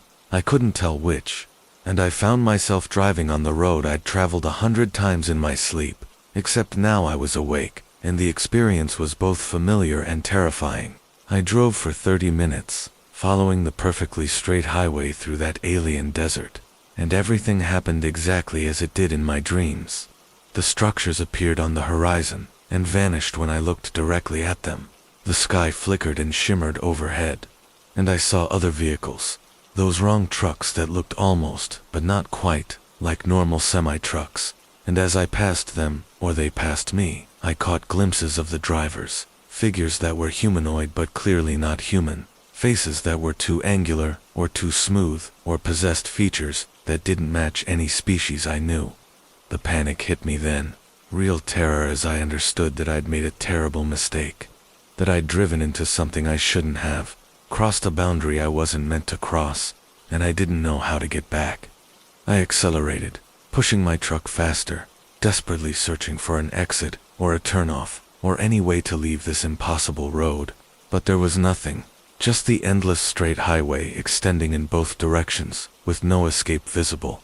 The other vehicles seemed to notice my distress, seemed to move closer to me, surrounding my truck in a loose formation that felt more like corralling than coinciding, and I had the terrible sense that they were guiding me, directing me toward whatever waited at the end of this road. Then I saw it ahead, the destination I'd been driving toward in my dreams, a structure that rose from the desert, like a monument to geometries that shouldn't exist in three-dimensional space. It was massive and impossible, a building or temple or machine that hurt to look at directly, its surfaces reflecting light in ways that violated the laws of physics. And I knew that if I reached it, if I allowed myself to be delivered to whatever purpose it served, I would never return to my normal life, would be trapped forever in this place between dream and reality. I did the only thing I could think of. I closed my eyes. I shut them tight, and I kept them closed even as I heard my truck drifting, felt it moving without my guidance, and I thought about my waking life, about the real Nevada highway I'd been on before this nightmare began, thought about it with every ounce of concentration I possessed. I visualized the normal pavement and the normal sky and the normal landscape, held that image in my mind with desperate intensity, and I felt something shift again. Felt the world rearranging itself around me. When I opened my eyes, I was back on the normal highway, my truck straddling both lanes and drifting toward the shoulder, and I grabbed the wheel and corrected my course with shaking hands. I pulled over at the first opportunity, brought my truck to a stop, and sat there, trembling and sweating and trying to process what had just happened. I'd driven on the road from my dreams, had seen it in waking life, had almost reached the destination at its end, and only by closing my eyes and refusing to participate had I managed to return. The dream stopped after that, cut off completely, as if a switch had been flipped, and I haven't had a single dream about that road since the day I drove on it in Nevada. I should be grateful, should be relieved that those unsettling nightly journeys have ended. But instead I feel haunted, feel like I narrowly escaped something terrible, and don't understand what or why. I've driven that same stretch of Nevada highway dozens of times since, always watching for any sign of the dream road, any indication that the boundary might open again, but I've never seen it, never crossed back into that impossible place. But I think about it constantly, wonder what would have happened if I'd reached that destination, wonder what purpose it served, and what those wrong vehicles were delivering to it. I've talked to other drivers who've had similar experiences, who've dreamed about impossible roads and then found them in waking life. And we've shared theories and warnings, trying to understand the phenomenon and protect each other from its dangers. Some of them say the roads are real, physical places that exist in remote areas, where reality grows thin, while others believe they're purely mental, shared hallucinations, or collective dreams that truckers experience due to isolation and exhaustion. I don't know which explanation is correct, or if either of them are, but I know what I experienced. And I know that the boundary between dream and reality isn't as solid as we like to believe. There are roads that exist in both states, highways that can be traveled while sleeping and while awake, and they lead to places we weren't meant to go, destinations that serve purposes we can't understand. I'm more careful now about what roads I choose, more attentive to the landscape around me, watching for any signs that reality is starting to fray, or that I'm crossing into territory that operates by different rules. And when I sleep now, dreamless and empty, I'm grateful for the darkness, grateful that I'm not driving anymore through impossible deserts toward impossible destinations, because I know how close I came to never waking up, to being trapped forever on that road that ends not in any physical location, but in the dissolution of everything I understand as real. Story 11. The CB Call, that ends with my own voice, from Big Rig Bill. The CB radio is a trucker's lifeline, a way to stay connected with other drivers, to share information about road conditions and speed traps, to fight off the loneliness that comes from spending days or weeks alone on the highway. I've used mine religiously for 23 years, monitoring Channel 19 and occasionally switching to other frequencies to catch different conversations. And I've heard just about everything you can imagine over those crackling speakers. Traffic updates and weather reports, crude jokes and philosophical debates, warnings about accidents ahead, and recommendations for good truck stops. But I never heard anything like the transmission I received on a Tuesday night in eastern Wyoming. A call that started normally enough, but ended with my own voice speaking words I'd never said, and that experience shook my understanding of communication and identity in ways I'm still trying to process. It was around 2 in the morning, and I was hauling machinery parts from Cheyenne to Billings, driving through empty grassland under a sky so clear and full of stars it looked like someone had spilled diamonds across black velvet. The highway was deserted. I hadn't seen another vehicle in over an hour, and my CB had been quiet, except for occasional bursts of static that might have been distant conversations too far away to resolve clearly.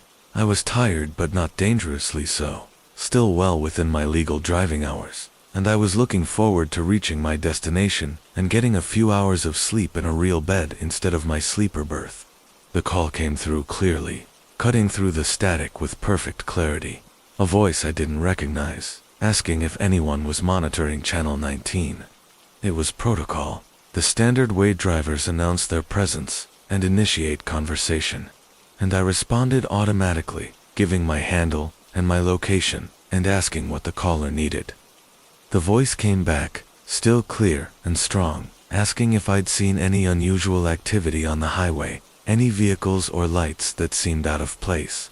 I said no, told him the road had been empty for miles, and asked what kind of unusual activity he was talking about. That's when things started to get strange.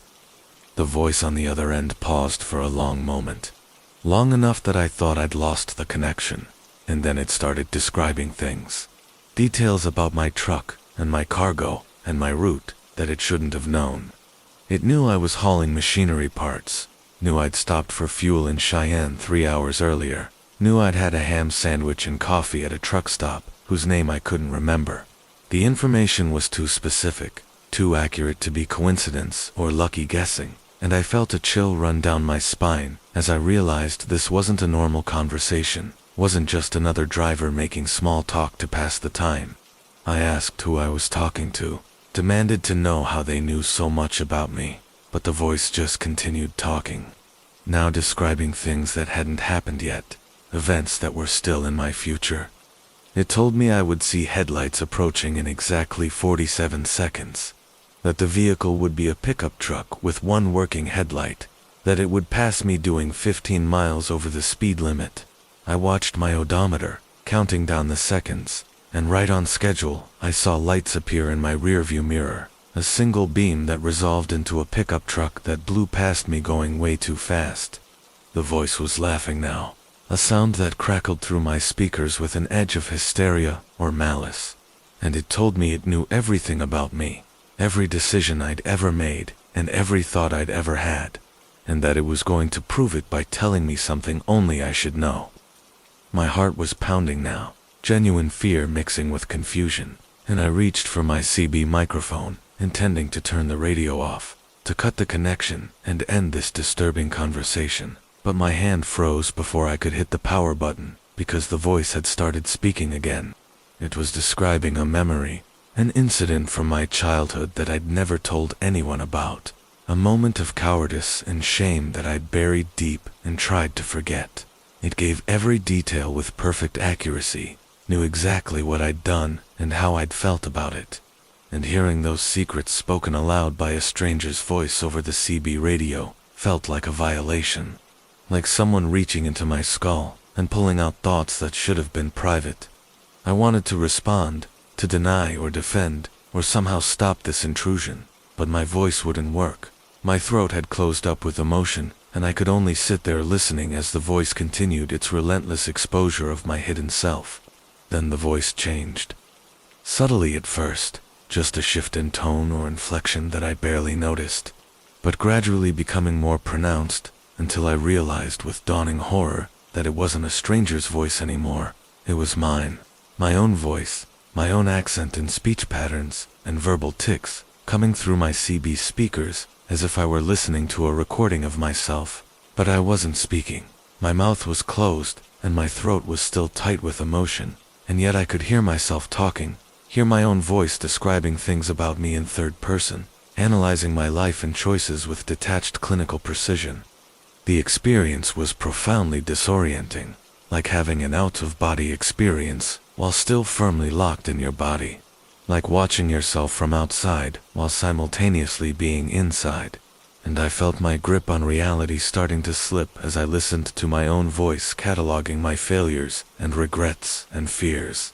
It knew things I didn't consciously remember, childhood incidents and teenage embarrassments I'd successfully forgotten. And it was bringing them all up now, forcing me to confront every mistake I'd ever made, every moment I'd fallen short of who I wanted to be. I tried to talk back, tried to use my own voice to respond to the voice that sounded like me, but when I opened my mouth nothing came out, or rather, something came out, but it wasn't sound, it was silence that had weight and presence. Silence that seemed to push against the voice coming from my CB, and create a kind of interference pattern.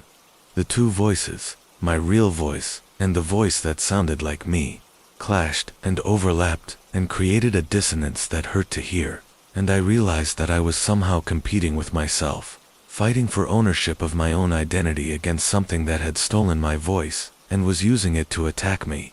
The battle, if that's what it was, lasted for several minutes, though it felt like hours. I would speak, and the CB voice would speak over me, our words tangling together into incomprehensible noise, and the interior of my truck seemed to fill with a pressure that made my ears ache and my vision blur. The highway ahead became indistinct, lost in a haze that might have been tears or might have been something more fundamental.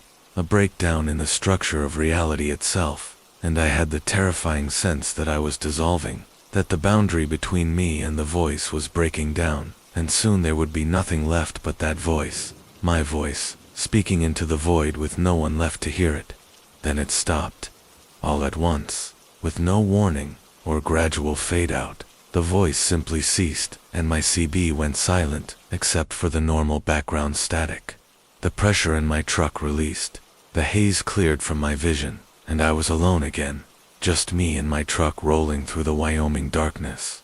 I pulled over immediately, brought my rig to a stop on the shoulder, and I sat there for a long time, breathing hard and trying to convince myself that I was still me, that I hadn't somehow been replaced or erased by whatever had spoken with my voice. I checked everything I could think of to confirm my identity. I looked at my face in the mirror, examined my hands, recited personal information only I should know. Everything checked out. I was still myself. But I felt different somehow, as if the experience had left a mark on me that I couldn't see, but could definitely feel. I turned off my CB radio, and I left it off for the rest of the drive. Couldn't bear the thought of hearing that voice again, or discovering that it had somehow become permanent, that my own voice had been stolen and replaced by something that only sounded like me. Since that night, I've been cautious with my CB, reluctant to engage in long conversations, or respond to unfamiliar voices. Always listening carefully, to make sure that what I'm hearing is actually coming from another person, and not from some impossible source that can steal voices and use them for purposes I don't understand. Other drivers have told me similar stories, tales of hearing their own voices over the radio, or having conversations with people who know too much, or receiving calls that predict the future with unsettling accuracy. We trade these stories in hushed voices at truck stops, share warnings and strategies for protecting ourselves, and we all agree that the CB radio, that essential tool we depend on for safety and connection, might also be a doorway to something dangerous, something that can reach through the static and touch us in ways we're not prepared for. I still use my CB, because I have to, because it's too valuable a tool to abandon completely, but I'm more selective about when and how I use it, and I'm always listening carefully, always alert for any sign that the voice on the other end might not be what it claims to be. And sometimes, late at night, when I'm alone on empty highways, I hear my own voice coming through the static, faint and distant, speaking words I don't remember saying, and I have to fight the urge to respond, have to resist the temptation to engage with whatever is using my voice to call out from wherever it is, because I know that if I answer, if I acknowledge that impossible transmission, I might lose something essential, might give away some piece of myself that I'll never get back, and I'll end up as just another voice calling out through the static, indistinguishable from all the others, another lost soul on the infinite highway speaking with a voice that's both mine and not mine, both familiar and alien, both familiar and alien, both familiar and alien, both familiar and both me and both me and something but and mo and Sam. It was vote more, it more and ma and mon it to more one with ma and mop and with an it to it and I it to it lay it and to it be at well at the back not with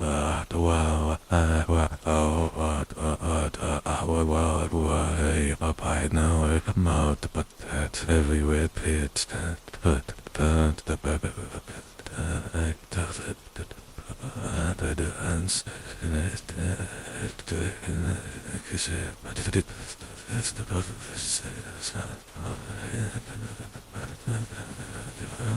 Story 12.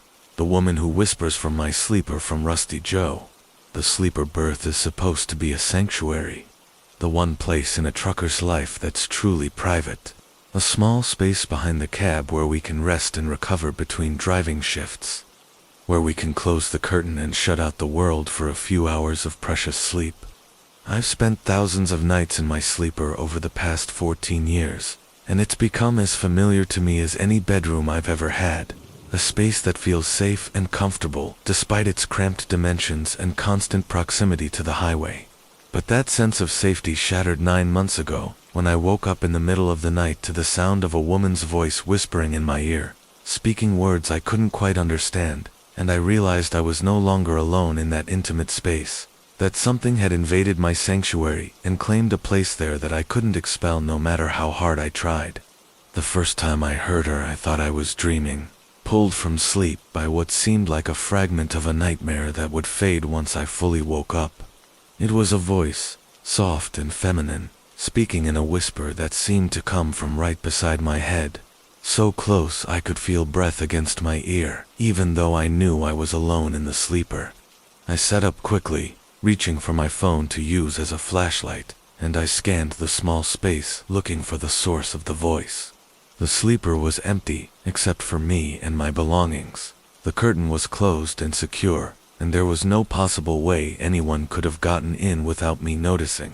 I convinced myself I'd been dreaming, lay back down, and tried to return to sleep, but the sense of violation remained, the feeling that someone had been there, had been close enough to whisper in my ear, even though all physical evidence said I'd been alone. The whispering came back the next night, and the night after that, and soon it became a regular occurrence, happening every time I tried to sleep in my truck. It was always the same voice, always that soft feminine whisper that seemed to come from just beside my head. And while I couldn't make out the words she was saying, I could hear the emotion behind them, could sense that she was trying to tell me something important, something urgent that I needed to hear and understand. I started sleeping with my lights on, hoping that would make the voice go away, but it continued regardless of the illumination, speaking through the brightness with the same insistent whisper. I considered the possibility that I was experiencing auditory hallucinations, maybe brought on by stress or exhaustion or some underlying health condition, and I made an appointment with a doctor when I had a few days off. The doctor found nothing wrong, declared me physically healthy, and suggested I might be dealing with stress-related issues that could benefit from therapy or medication. I took the prescription he offered, but didn't fill it, convinced that what I was experiencing wasn't medical but something else, something that existed outside the normal explanations that doctors and therapists could provide. The voice continued, night after night, and I started to notice patterns in the whispers. Certain phrases seemed to repeat, certain sounds occurred more frequently than others, and I began to wonder if what I was hearing was actually language. If the woman was speaking in words I simply didn't recognize rather than just making meaningless sounds. I started recording the whispers on my phone, capturing hours of that soft voice speaking in my sleeper, and I played the recordings back during the day, trying to analyze them, trying to find meaning in what seemed like random syllables and sounds. I shared the recordings with other drivers, asked if any of them recognized the language or had experienced similar phenomena, and I got a range of responses from skepticism to genuine interest. One driver, an older guy who'd been on the road for 30 years, listened to my recordings carefully and then told me something that made my blood run cold. He said the voice sounded like his dead wife, that the whispers matched her voice exactly, even though she'd been gone for 5 years and there was no possible way I could have recorded her. He asked me to delete the recordings, said hearing her voice was painful and disturbing, and he looked at me with an expression that mixed fear and pity, as if he understood something about my situation that I didn't.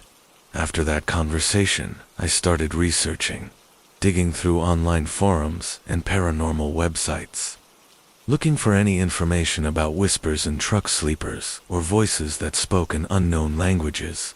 What I found was disturbing and confusing in equal measure. There were dozens of reports from truckers who'd experienced similar phenomena, who'd heard whispers in their sleepers or felt presences in that small space that shouldn't have been there. Some of them claimed the whispers were messages from the dead, spirits of people who'd died on the highways, trying to communicate warnings or pleas for help. Others thought they were hearing voices from parallel dimensions or alternate realities, sounds bleeding through from other versions of themselves living different lives. One theory that appeared repeatedly suggested that the sleeper berth, because of its unique position, neither fully inside a vehicle nor fully separate from it, existed in a kind of liminal space where boundaries were thin and communications from other realms could penetrate more easily. The constant motion of the truck, the theory went, created vibrations and frequencies that opened doorways or weakened barriers, allowing things from elsewhere to reach through and make contact with whoever was sleeping in that transitional space. I didn't know if I believed this explanation, but it resonated with my experience in a way that medical or psychological theories didn't, and I found myself accepting it as at least a possibility worth considering. The whispers began to change about 3 months after they started. The voice became clearer, the words more distinct, and I started to recognize certain phrases even though the language was still unfamiliar. She seemed to be repeating warnings, saying the same urgent sentences over and over, and the emotion behind the words intensified, became more desperate and frightened. I felt compelled to understand her, to decode whatever message she was trying to deliver, and I spent hours analyzing my recordings, comparing phrases, looking for patterns that might give me a key to translation. Then one night, about 6 months after the whispers began, I finally understood, not through any conscious analysis or translation effort, but through a sudden, intuitive comprehension that hit me all at once, as if a switch had been flipped in my brain. The woman was warning me about my route, about a specific stretch of highway I was scheduled to drive the following day, telling me that something terrible would happen if I continued on my planned path. She described an accident, gave details about when and where it would occur, and she begged me to choose a different route to avoid the disaster she could somehow see in my future. I didn't know whether to believe her, didn't know if I was actually receiving genuine warnings from some supernatural source, or if my mind was creating elaborate narratives to explain stress-induced hallucinations. But the intensity of her pleading, the fear in her voice, convinced me to take her warnings seriously. I called my dispatcher and asked to change my route, made up an excuse about road construction or weather concerns, and I took a different highway than the one I'd originally planned to use. The change added 3 hours to my trip, but I felt compelled to follow the whispered advice, to trust this unknown woman who spoke in my sleeper every night. Later that day I learned about an accident on the highway I'd been scheduled to use.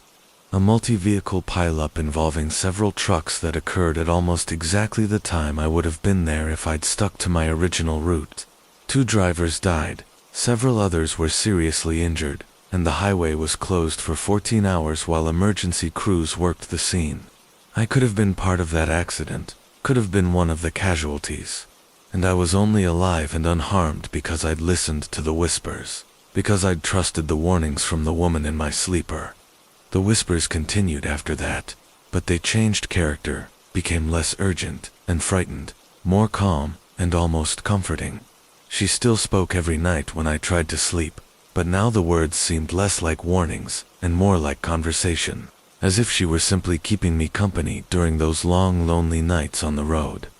I started talking back to her, speaking out loud in my sleeper, knowing I would get no verbal response, but feeling somehow that she could hear me, that there was genuine communication happening even if I couldn't always understand her words. I've learned to accept her presence, this mysterious woman who whispers in my sleeper, and I've come to think of her as a companion rather than an intrusion. Someone who watches over me and tries to keep me safe as I navigate the dangerous highways that are both my livelihood and my life. I don't know who she is or why she chose to communicate with me. Don't know if she's a ghost or an angel or something else entirely, but I'm grateful for her warnings and her company, grateful that I'm not truly alone, even when I'm hundreds of miles from anyone I know. Other drivers have told me I should be afraid, that voices in the sleeper are signs of danger or mental instability, but I disagree. The voice saved my life, warned me away from an accident that could have killed me, and whatever else she might be, she's been nothing but helpful and protective. I still record her whispers sometimes, still try to understand the language she speaks, and I've made progress, learned enough to catch words and phrases that give me clues about what she's trying to say. She speaks about roads and journeys, about dangers that wait in darkness, about the importance of staying alert and trusting instincts, and sometimes she speaks about herself, about a life cut short and a love that endures beyond death. And I wonder if she was a trucker too, if she died out here on these highways, and chose to remain, chose to watch over drivers like me, who spend their lives on the road moving freight across this vast country. And I hope that when my own time comes, when I finally make my life great, and I'll be given the becoming, being to becoming, warning, doing pointings, warningly, to warning the benign and why to when way and where, how, where, winning with it, in it, and it, well, it, out to where, to edit, it, better, it, play to it, you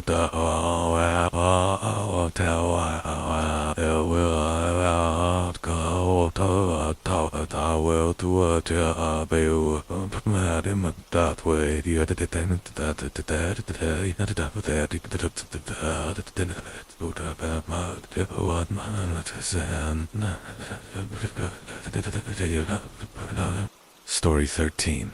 The radio station that only exists in static from Silent Sam.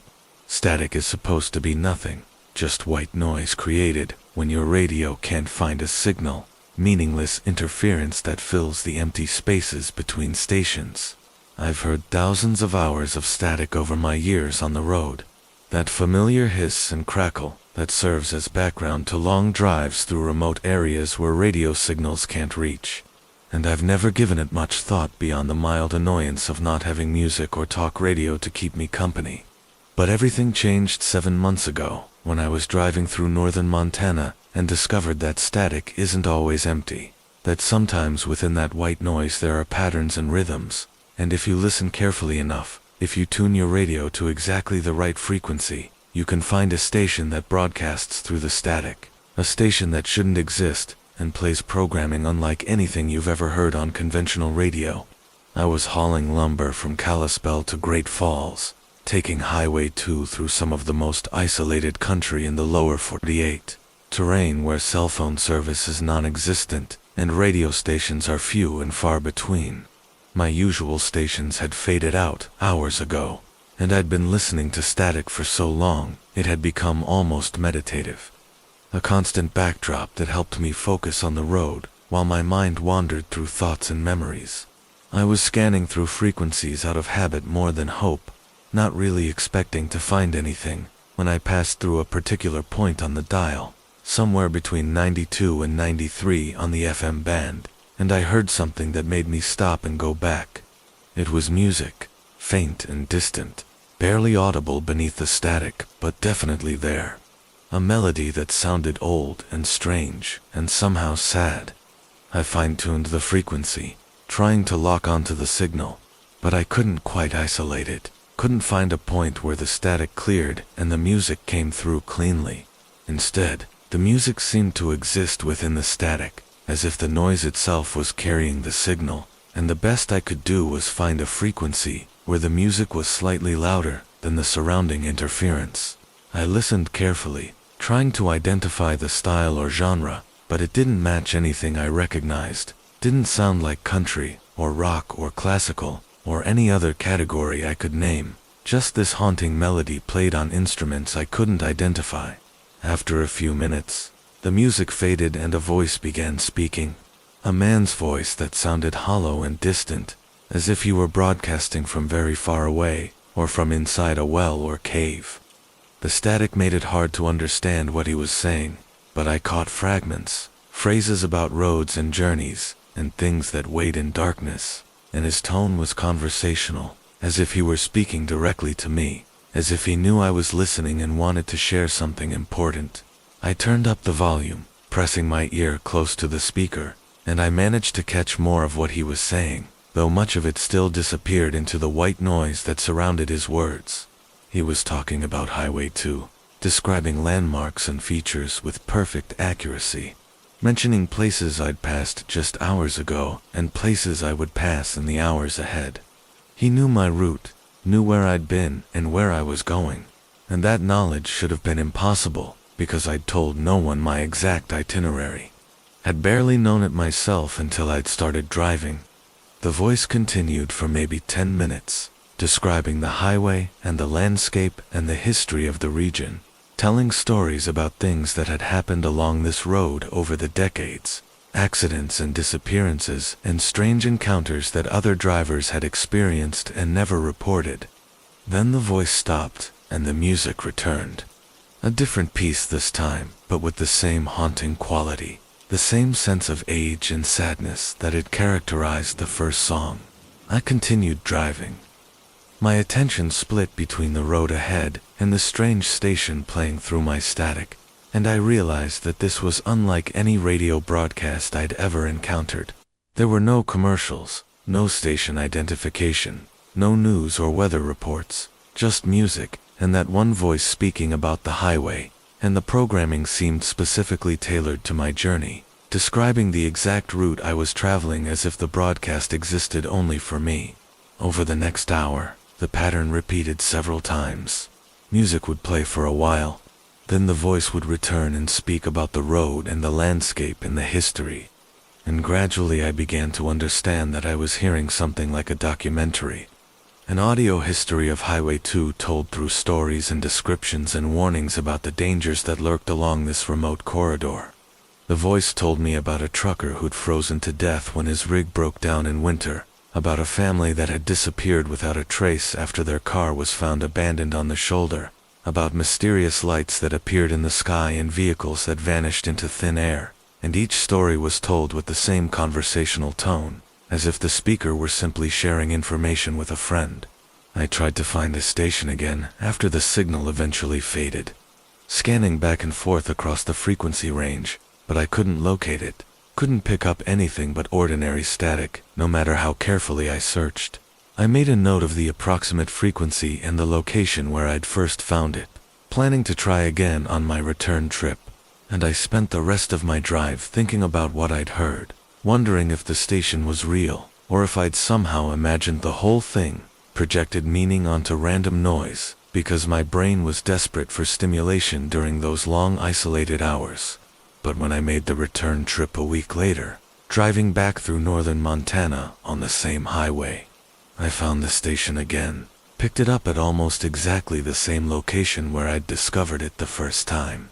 The music was different, new songs I hadn't heard before, but with the same haunting quality.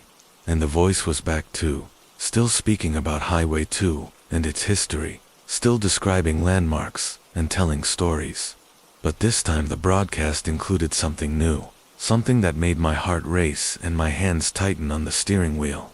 The voice was talking about me, describing my previous trip through this area, mentioning specific details about where I'd stopped and what I'd seen, as if someone had been watching me, tracking my movements and reporting them back to this impossible station. I pulled over, brought my truck to a stop on the shoulder of the highway, and I sat there listening to the voice describe my journey with perfect accuracy. It knew I'd stopped for fuel in Kalispell, knew I'd eaten lunch at a small cafe in Browning, knew I'd pulled over near Cut Bank to check my load and adjust my straps. The level of detail was unsettling, impossible, and I felt fear mixing with fascination as I realized that this wasn't just a strange radio station, but something that observed and recorded the movements of travelers along this highway. Something that paid attention to everyone who passed through its territory and incorporated their stories into its ongoing broadcast.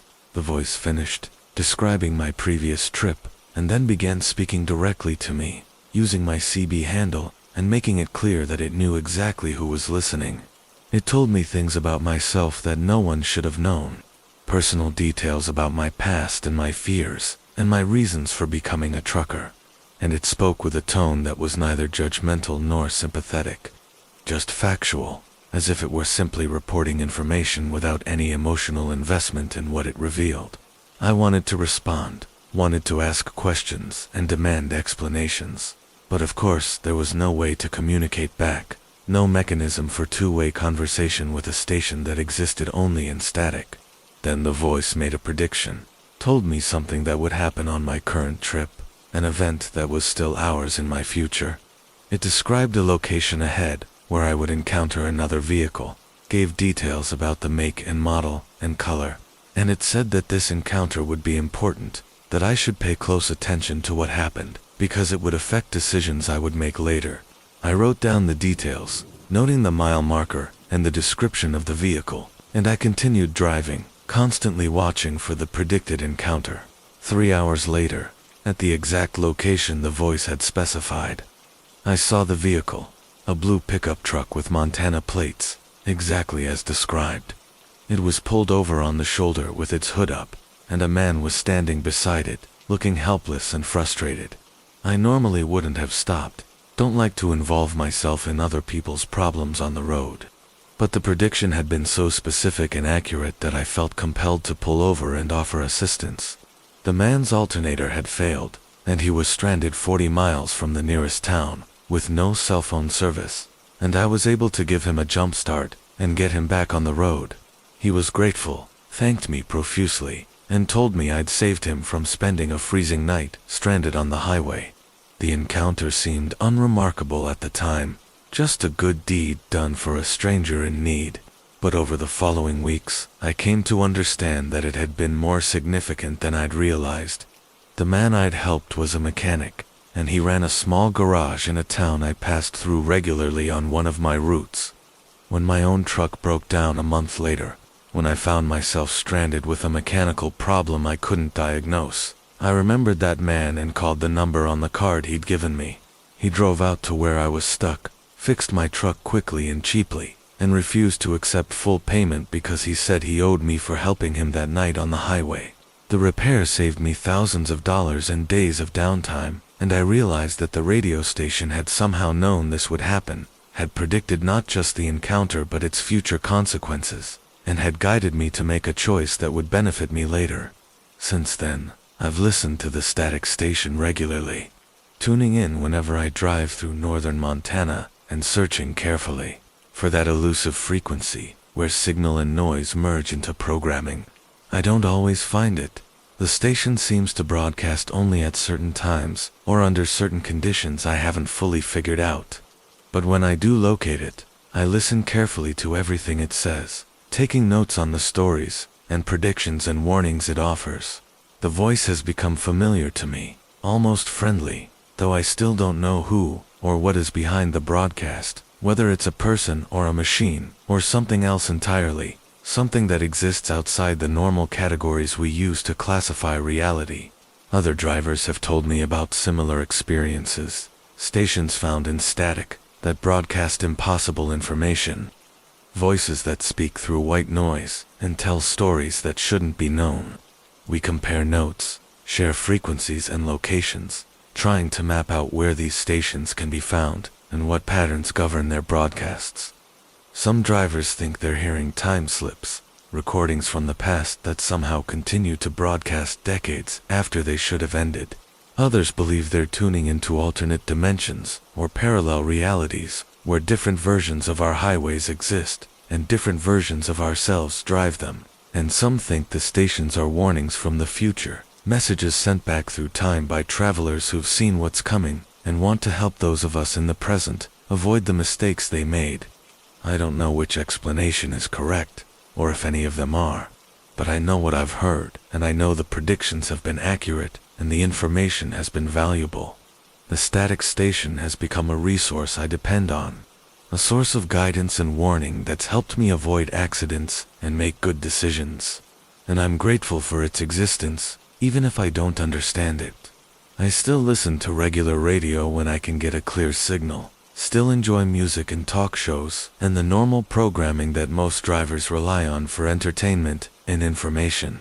But I also scan the static now, listen carefully to the white noise that fills the spaces between stations, because I've learned that emptiness isn't always empty, that silence can carry messages if you know how to listen, and that sometimes the most important broadcasts are the ones that exist in the places we usually ignore, hidden in the interference and noise that we've trained ourselves to tune out, waiting patiently for someone desperate or curious or lucky enough to discover them and hear what they have to say about the roads we travel and the journeys we undertake, and the strainies we undertake, and the strainies we undertake, and the strainies we undertake we underwise. In the Darius we pass the sparious to stand mysterious in this stand with my my it to me and with bad my so in it and mine with it and with it to get to that to have it to it will I do I have to go to it will it will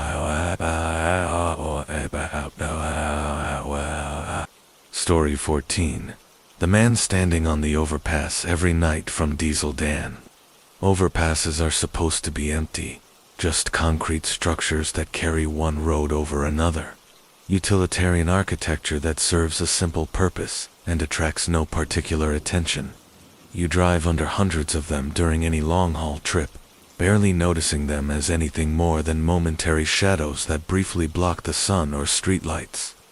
And they blend into the landscape of the highway until they become invisible through familiarity. But there's one overpass I can never ignore.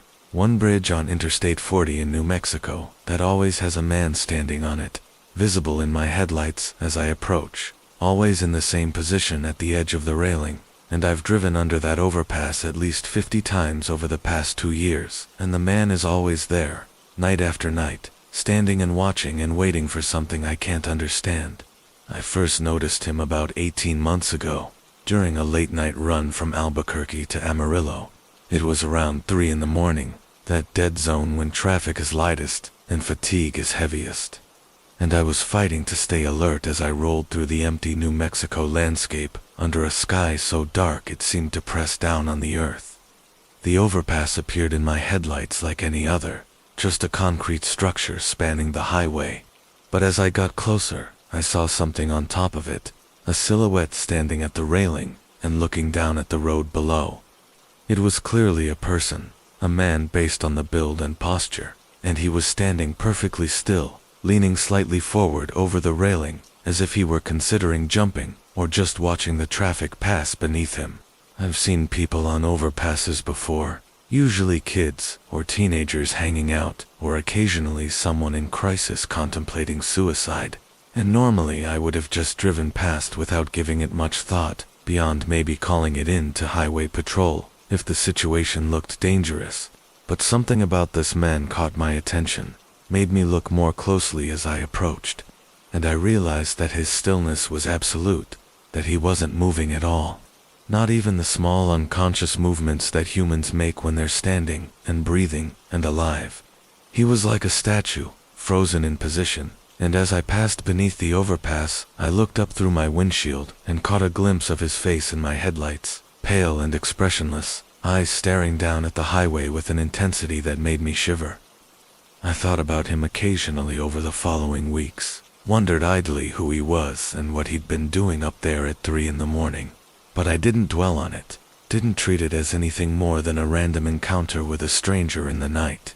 Then I made the same run again, same route, and roughly the same time, and as I approached that overpass, I saw him again, standing in exactly the same position at the railing, wearing what looked like the same clothes, and displaying that same absolute stillness.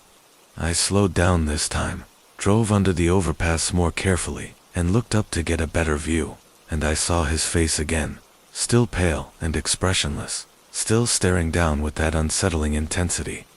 After that second sighting, I started paying attention, started marking that overpass on my mental map of the route, and watching for the man every time I drove past it.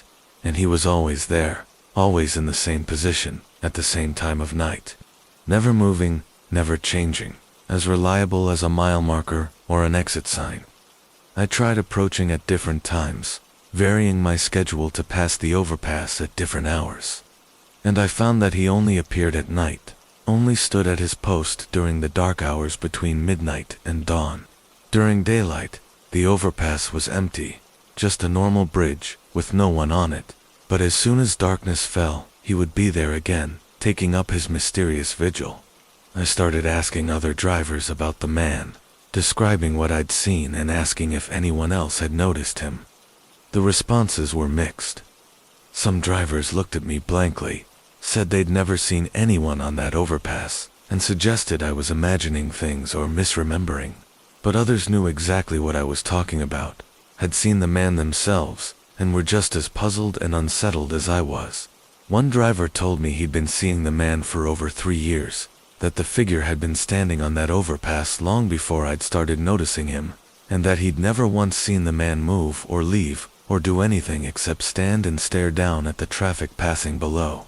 I became obsessed with understanding who the man was and why he was there, and I started researching the overpass, digging through online records and local news archives looking for any information that might explain what I was seeing. The overpass itself was unremarkable, built in the early 80s as part of the interstate system expansion, carrying a small county road over I-40 in an area where there wasn't much traffic on either highway. There were no reports of suicides or accidents associated with the structure, no local legends or ghost stories that might explain a haunting, nothing that stood out as unusual or significant in the bridge's history. But I did find something interesting in the county property records. The lands surrounding the overpass, the areas on both sides of the highway, and the road above, had been the site of a small settlement in the late 1800s, one of those frontier communities that sprang up along the wagon trails and then faded away when the railroad chose a different route. The settlement had been called Watch Point, which seemed appropriate given what I'd witnessed, and it had been home to maybe 30 or 40 people who'd tried to make a living raising cattle and farming the marginal land.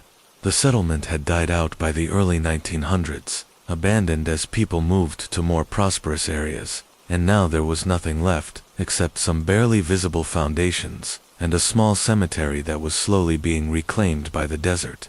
I visited the cemetery during daylight, driving out to the area and hiking through the scrubland to find the old graves. Most of the markers were gone or illegible, worn smooth by wind and sand, but I found a few that I could still read. Names and dates from the 1880s and 1890s. One marker caught my attention, a simple stone that bore just a name and a single word. Samuel Morrison, Watcher. I didn't know what the designation meant, whether it was a job title or a nickname or just something the family had chosen to put on the stone, but I felt a chill run down my spine as I read it, felt certain that I'd found something significant even if I didn't understand what. I took photographs of the grave and researched the name when I got back to my truck, using my phone to search through genealogy websites and historical records.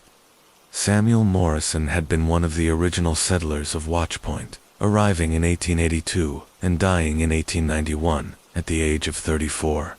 There wasn't much other information about him, just the basic facts of his birth and death and his presence in the settlement. But one census record listed his occupation as watchman, suggesting he'd been responsible for some kind of security or surveillance function in the community. I don't know if the man on the overpass is Samuel Morrison, if somehow his spirit or his duty has persisted for more than a century, if he's still standing watch over the route that travelers take through what was once his territory. But the timeline fits, the location is right, and that word watcher carved into his gravestone seems too significant to be coincidental. I think about him every time I drive under that overpass. Every time I see his silhouette standing at the railing in the darkness, and I wonder what he's watching for, what threat or danger he's trying to guard against, whether his vigil serves any purpose, or if it's just the echo of a duty he felt in life and can't release even in death. Other drivers have their own theories. Some think he's warning us about accidents, that his presence indicates a dangerous stretch of highway where we need to be extra careful. Others believe he's counting souls, marking the passing of travelers, and keeping some kind of cosmic ledger of who moves through his territory. And a few think he's waiting for someone specific, that he's been standing at that overpass for decades or centuries looking for a particular person or vehicle, and that he'll remain there until whatever he's searching for finally appears. I've tried to communicate with him, flashing my lights as I approach, or honking my horn, trying to get some kind of response or acknowledgement. But he never reacts, never moves, or signals that he's aware of my attempts to reach him. He just stands there in his eternal stillness, staring down at the highway with those pale, expressionless eyes, and I pass beneath him and continue on my way, leaving him behind to wait for the next truck, and the next driver, and the next opportunity to watch, and guard, and keep whatever vigil he's committed to maintaining. The experience has changed how I think about overpasses. about the structures we drive under and around without really seeing them. I pay more attention now, look up as I pass beneath bridges, wondering if there are other watchers standing guard on other overpasses, other figures keeping vigil over other stretches of highway. Sometimes I think I see them, glimpse shadows or shapes that might be human forms standing at railings in the night, but they're never as clear or as consistent as the man on that New Mexico overpass, never as definitely present as Samuel Morrison or whatever he is, still standing and watching and waiting a century and a half after he was laid to rest in that forgotten cemetery in the desert. I don't fear him anymore, not after all these months of seeing him night after night. Instead, I've come to think of him as a kind of landmark, a familiar presence that marks my progress along this route, and I find myself looking forward to seeing him, to confirming that he's still there, keeping his endless watch. It's become a ritual for me, a moment in my long drives when I connect with something permanent and enduring, something that persists despite the passage of time and the changes that sweep across the landscape. And sometimes, on particularly difficult nights, when I'm exhausted or discouraged or wondering why I'm still out here on these highways, living this hard and lonely life, I take comfort in his presence, in knowing that someone has been watching over this road for longer than any of us can imagine, standing faithful at his post through decades and centuries, never abandoning his duty or his vigil. And I hope that when my own time comes, when I finally park my truck, and I hope that when I finally find me from my farms, someone will remember me with even a fraction. Someone will remember me of the affection of the dection of still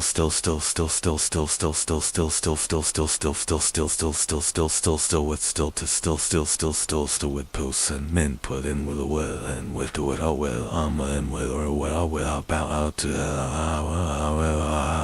but I will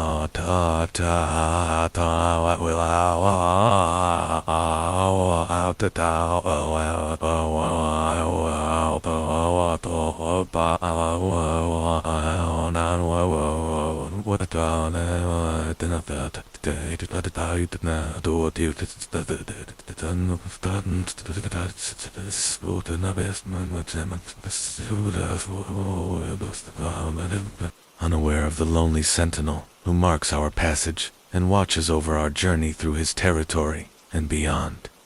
Story 15. The gas pump that screams when it's empty from Iron Ike. Fuel stops are routine, mundane events that happen dozens of times during any long haul. Moments when you pull off the highway, fill your tanks, maybe grab some food or coffee, and then get back on the road without giving the experience any particular thought.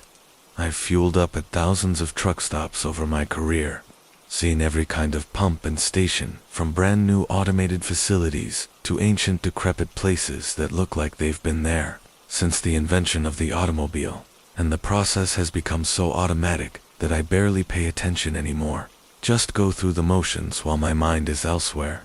But there's one gas station I can never return to, one place in rural Idaho where the pump does something that pumps should never do.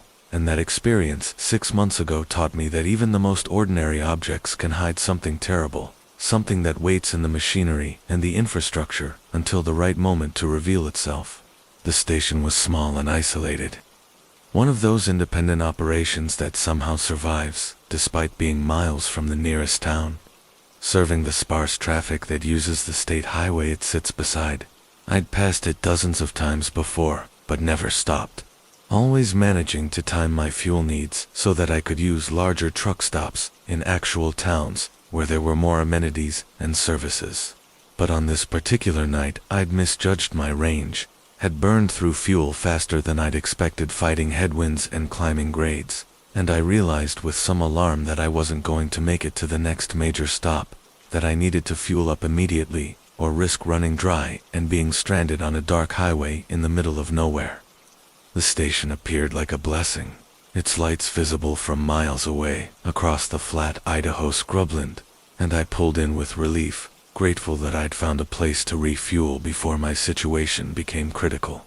The station looked old but operational, with 2 pumps for trucks and a small building that served as both office and convenience store. And there was one other vehicle there, a pickup truck at the automobile pump on the other side of the lot. I pulled up to the truck pump, shut down my engine, and climbed out of my cab, stretching my legs and looking around while I got my credit card ready. The pump was ancient, one of those mechanical models from the 70s or 80s, with spinning numbers behind a glass window instead of a digital display. And I had a moment of doubt about whether it would accept my credit card or if I'd need to go inside and prepay. But there was a card reader installed on the side, an obvious later addition that looked out of place on the vintage equipment, and I swiped my card and waited for authorization.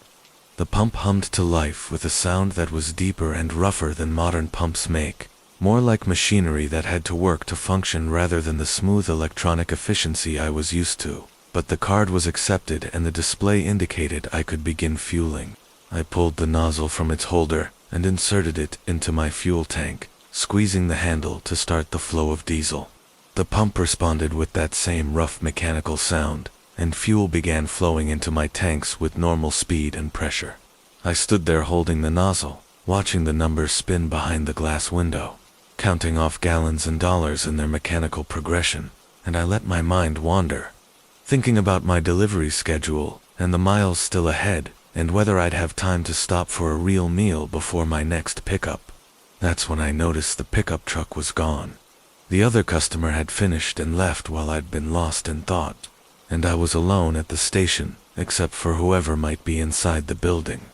The night was very quiet, just the sound of the pump and the occasional whisper of wind moving across the scrubland, and I felt a sudden awareness of how isolated this place was, how far from help or other people. The feeling made me uncomfortable, triggered some instinct that suggested I should hurry and get back on the road, and I looked at the pump display to check how much more fuel I needed.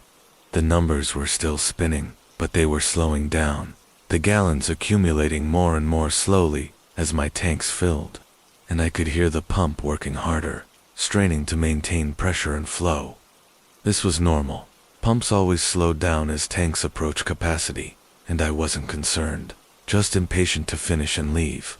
The flow continued to decrease, becoming a trickle, and then it stopped completely, the pump shutting off automatically as my tanks reached full. I squeezed the handle again, making sure I'd gotten every drop I'd paid for, and the pump responded with a final spurt of fuel, and then silence.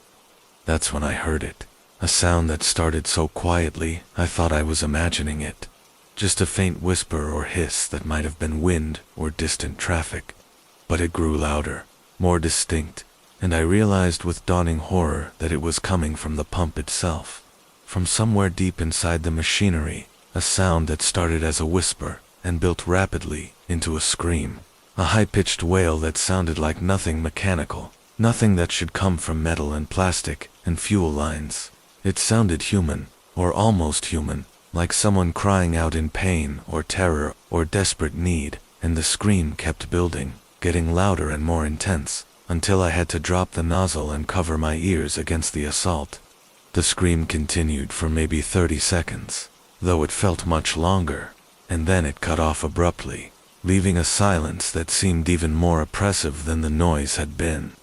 I stood there shaking, my heart pounding, and I looked at the pump, trying to understand what had just happened. The machine appeared normal, just an old pump sitting quietly under the fluorescent lights, showing no sign of distress or malfunction, as if the scream had never occurred at all. I told myself it had been some kind of mechanical failure, air in the lines, or a pressure release valve or something explainable that just happened to sound disturbing. But I couldn't convince myself, couldn't shake the certainty that what I'd heard had been a genuine scream, an expression of suffering that shouldn't be possible from an inanimate object. I returned the nozzle to its holder with shaking hands, completed the transaction on the pump's screen, and I was turning to get back in my truck when I saw movement at the station's building. Someone was standing at the window, a figure in silhouette, backlit by the interior lights, and they seemed to be watching me. I waved, intending to go inside and ask if they'd heard the scream, if they knew what had caused it, but the figure didn't respond, just continued standing there motionless, and I felt that earlier unease intensifying into real fear, a sense that something was very wrong with this place, and I needed to leave immediately. I climbed into my cab and started my engine, wanting nothing more than to get back on the highway and put distance between myself and that screaming pump. But as I was pulling out of the station, something made me look back at the pump, and I saw something that froze my blood. There was a handprint on the side of the pump, glowing faintly in the darkness. A pale impression of a human hand pressed against the metal, as if someone had touched it from inside. As if there were something trapped within the machinery trying to reach out and make contact with the world outside. I didn't stop, didn't go back to investigate. Just accelerated onto the highway and drove as fast as I dared, needing to put miles between myself and that impossible sight. I drove for 2 hours straight. Didn't stop until I reached a major truck stop where there were other people and bright lights and the comforting bustle of normal commercial activity. And even then I felt shaken, disturbed in a way that was hard to articulate or explain. I'd heard a scream from a fuel pump, seen a handprint that glowed from inside metal, and I had no framework for understanding what these things meant or how they were possible. One researched the station later, trying to find any history or explanation for what I'd experienced, and what I found was disturbing and incomplete. The station had been in operation since 1978, run by the same family for 3 generations, and there was nothing in the public records to suggest anything unusual or problematic about the business. But when I dug deeper, searching through old newspaper archives and local message boards, I found scattered references to strange experiences at that station, reports from other drivers who'd heard sounds they couldn't explain, or seen things that didn't make sense.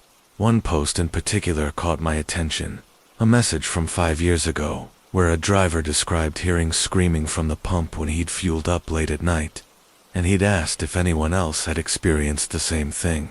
Several people had replied, confirming similar experiences, and they'd discussed theories about what might cause the phenomenon. Some thought it was just acoustics, the way the pump's machinery resonated, creating sounds that resembled screaming. Others suggested it was related to the fuel itself, some chemical property or contamination that created unusual noises when pumped through old equipment. But one response stood out from the others, a message from someone claiming to have worked at the station years ago. This person said the screaming had started after an accident, after someone had died at the station, in circumstances that were never fully explained or investigated. They didn't provide details, said they'd already shared too much, and didn't want to talk about it further. But they warned people to avoid fueling there late at night, said the screaming was worst when the tanks were nearly empty, when the pump had to work hardest to pull up the last of the fuel, as if whatever was trapped down there in the storage tanks was reaching up through the fuel lines trying to escape or communicate or simply make its presence known. I've thought about that message constantly since reading it. Wondered what accident could have occurred that would result in someone being trapped in the fuel system. Wondered if there's actually something down there in those underground tanks.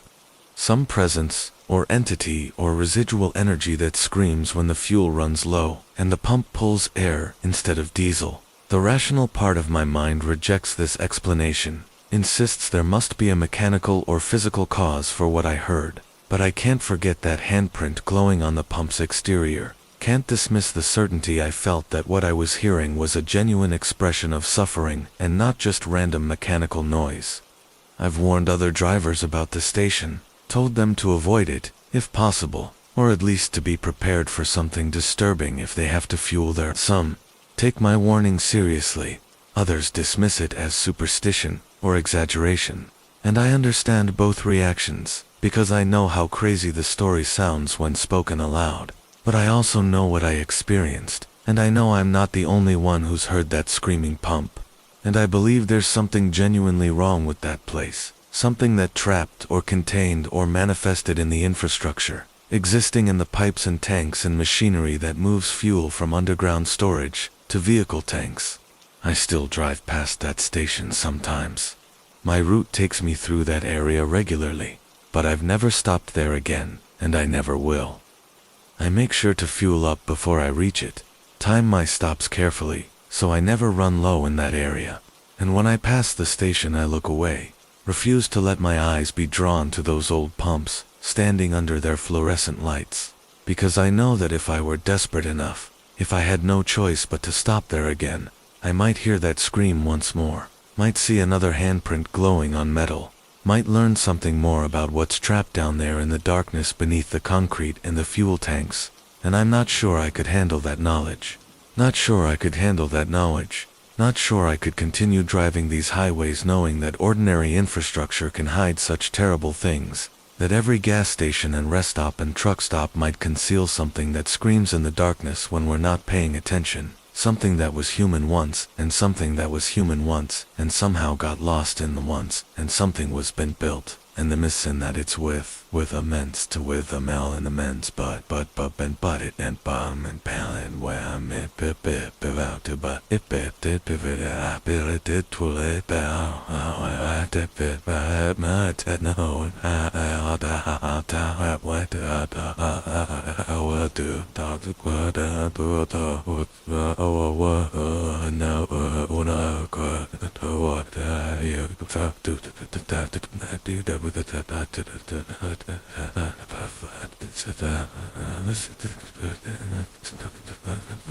trapped forever in the infrastructure of our modern world, crying out to anyone who will listen about the horror of their endless imprisonment in the metal and plastic and underground darkness where no one can hear them, or help them, or even acknowledge that they still exist in some form, some terrible diminished state, still aware, and still suffering, and still trying desperately to communicate their torment to the world above, that's forgotten they ever lived at all.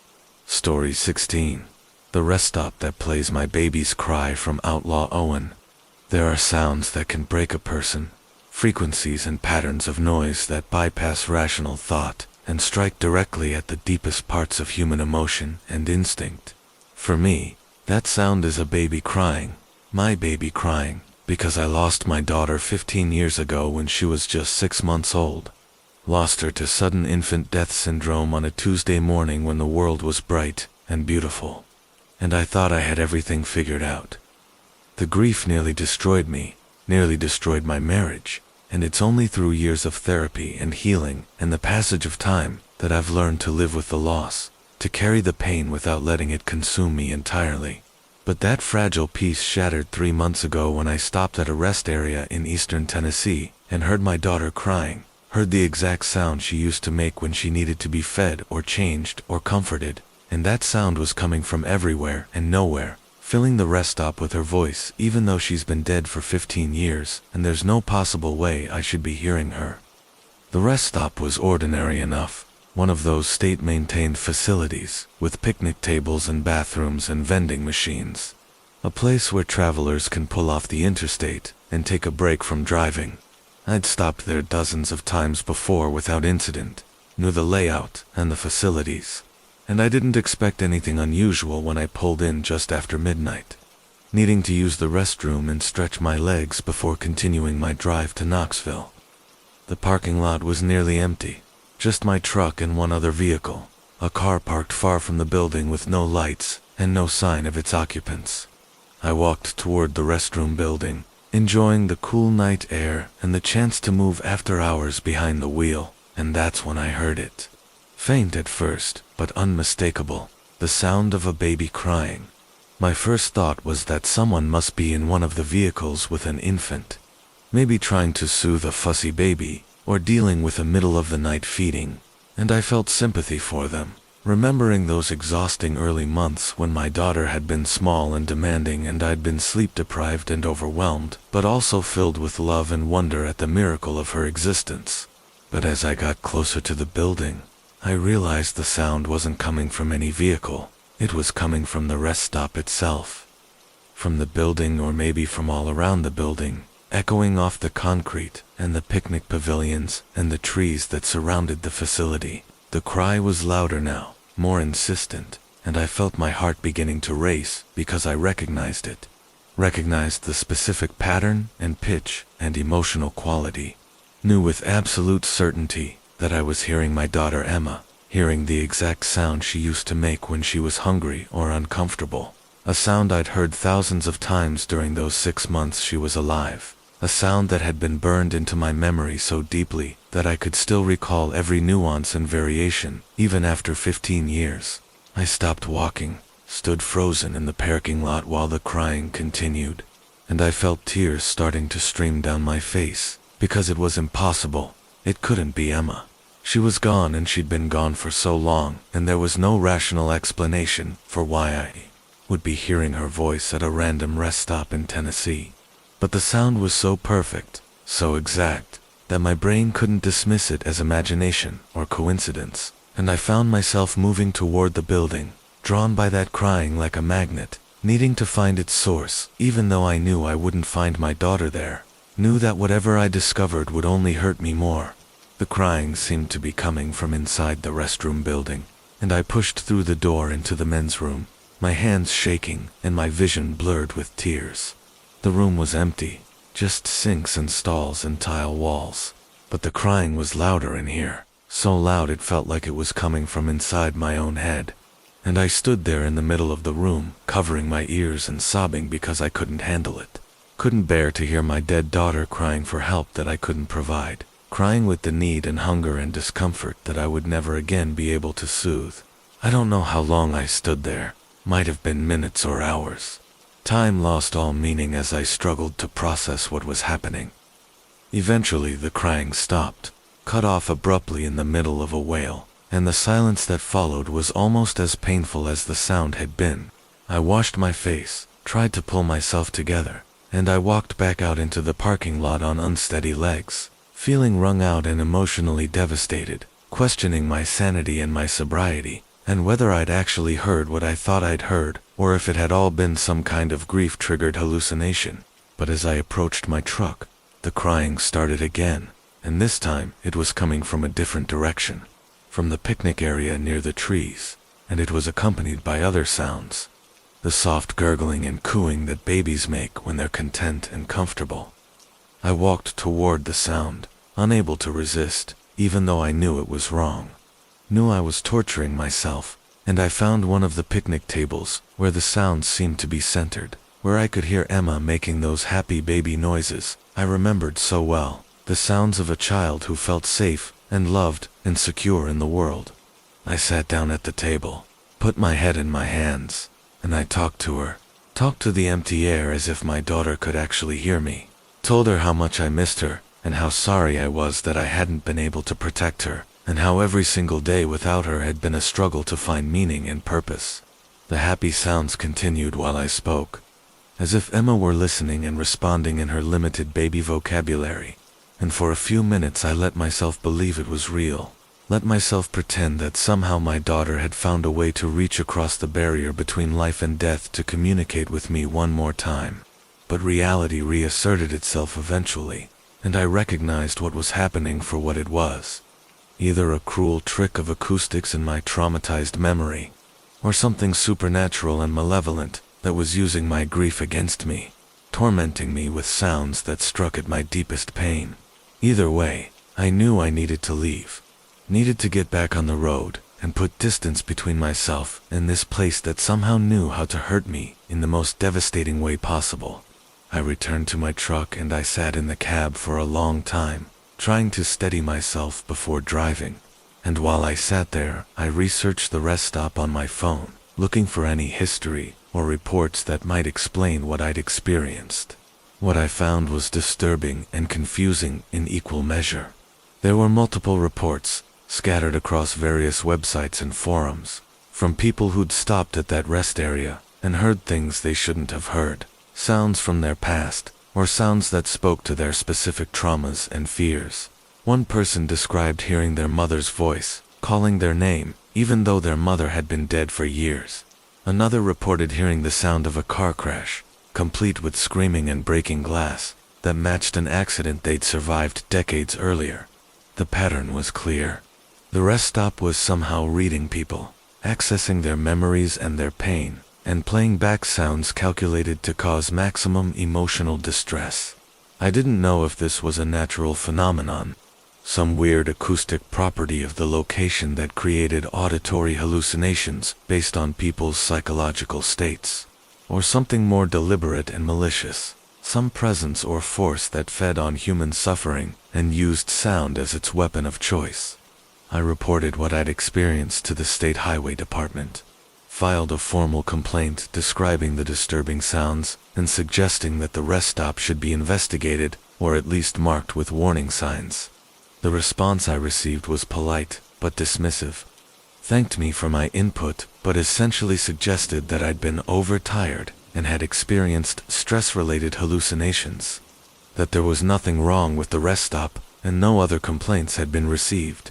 But I knew from my online research that other people had complained, had reported their experiences to various authorities, and I understood that either these reports were being ignored or suppressed, or that the phenomenon was so intermittent and targeted that it was easy to dismiss as the imaginings of tired travelers.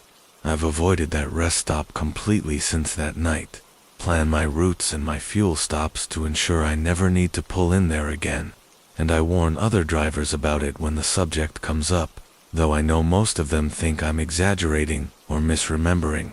But I also know what I heard, and I know the emotional impact it had on me. How it opened wounds I'd thought were healed and forced me to confront grief I'd learned to manage. And I wouldn't wish that experience on anyone, wouldn't want another person to stop at that rest area and hear the voices of their dead loved ones calling out from the trees and the buildings and the empty air. Other drivers have told me about similar places, rest stops and parking areas scattered across the country where sounds manifest that shouldn't exist, where the past echoes in the present and the dead seem to speak to the living. We share information about these locations the way sailors used to share stories of dangerous waters and rocky shores, marking them on our mental maps as places to avoid, territories where the normal rules don't apply, and the highway system conceals pockets of something we don't understand and can't control. Some of these drivers think the phenomena are natural, weird effects of geography and atmospheric conditions creating auditory illusions, while others believe they're supernatural, ghosts or entities or residual energies that haunt specific locations and interact with travelers who pass through their territory.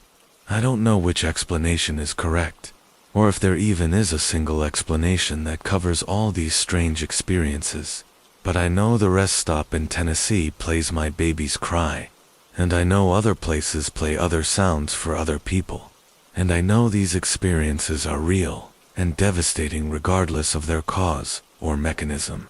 The highway system is vast and ancient, built on top of older roads and trails that go back centuries, passing through territories that have seen countless lives and deaths and traumas, and maybe all of that history and emotion leaves marks on the landscape, creates echoes that persist long after the events themselves have faded from memory.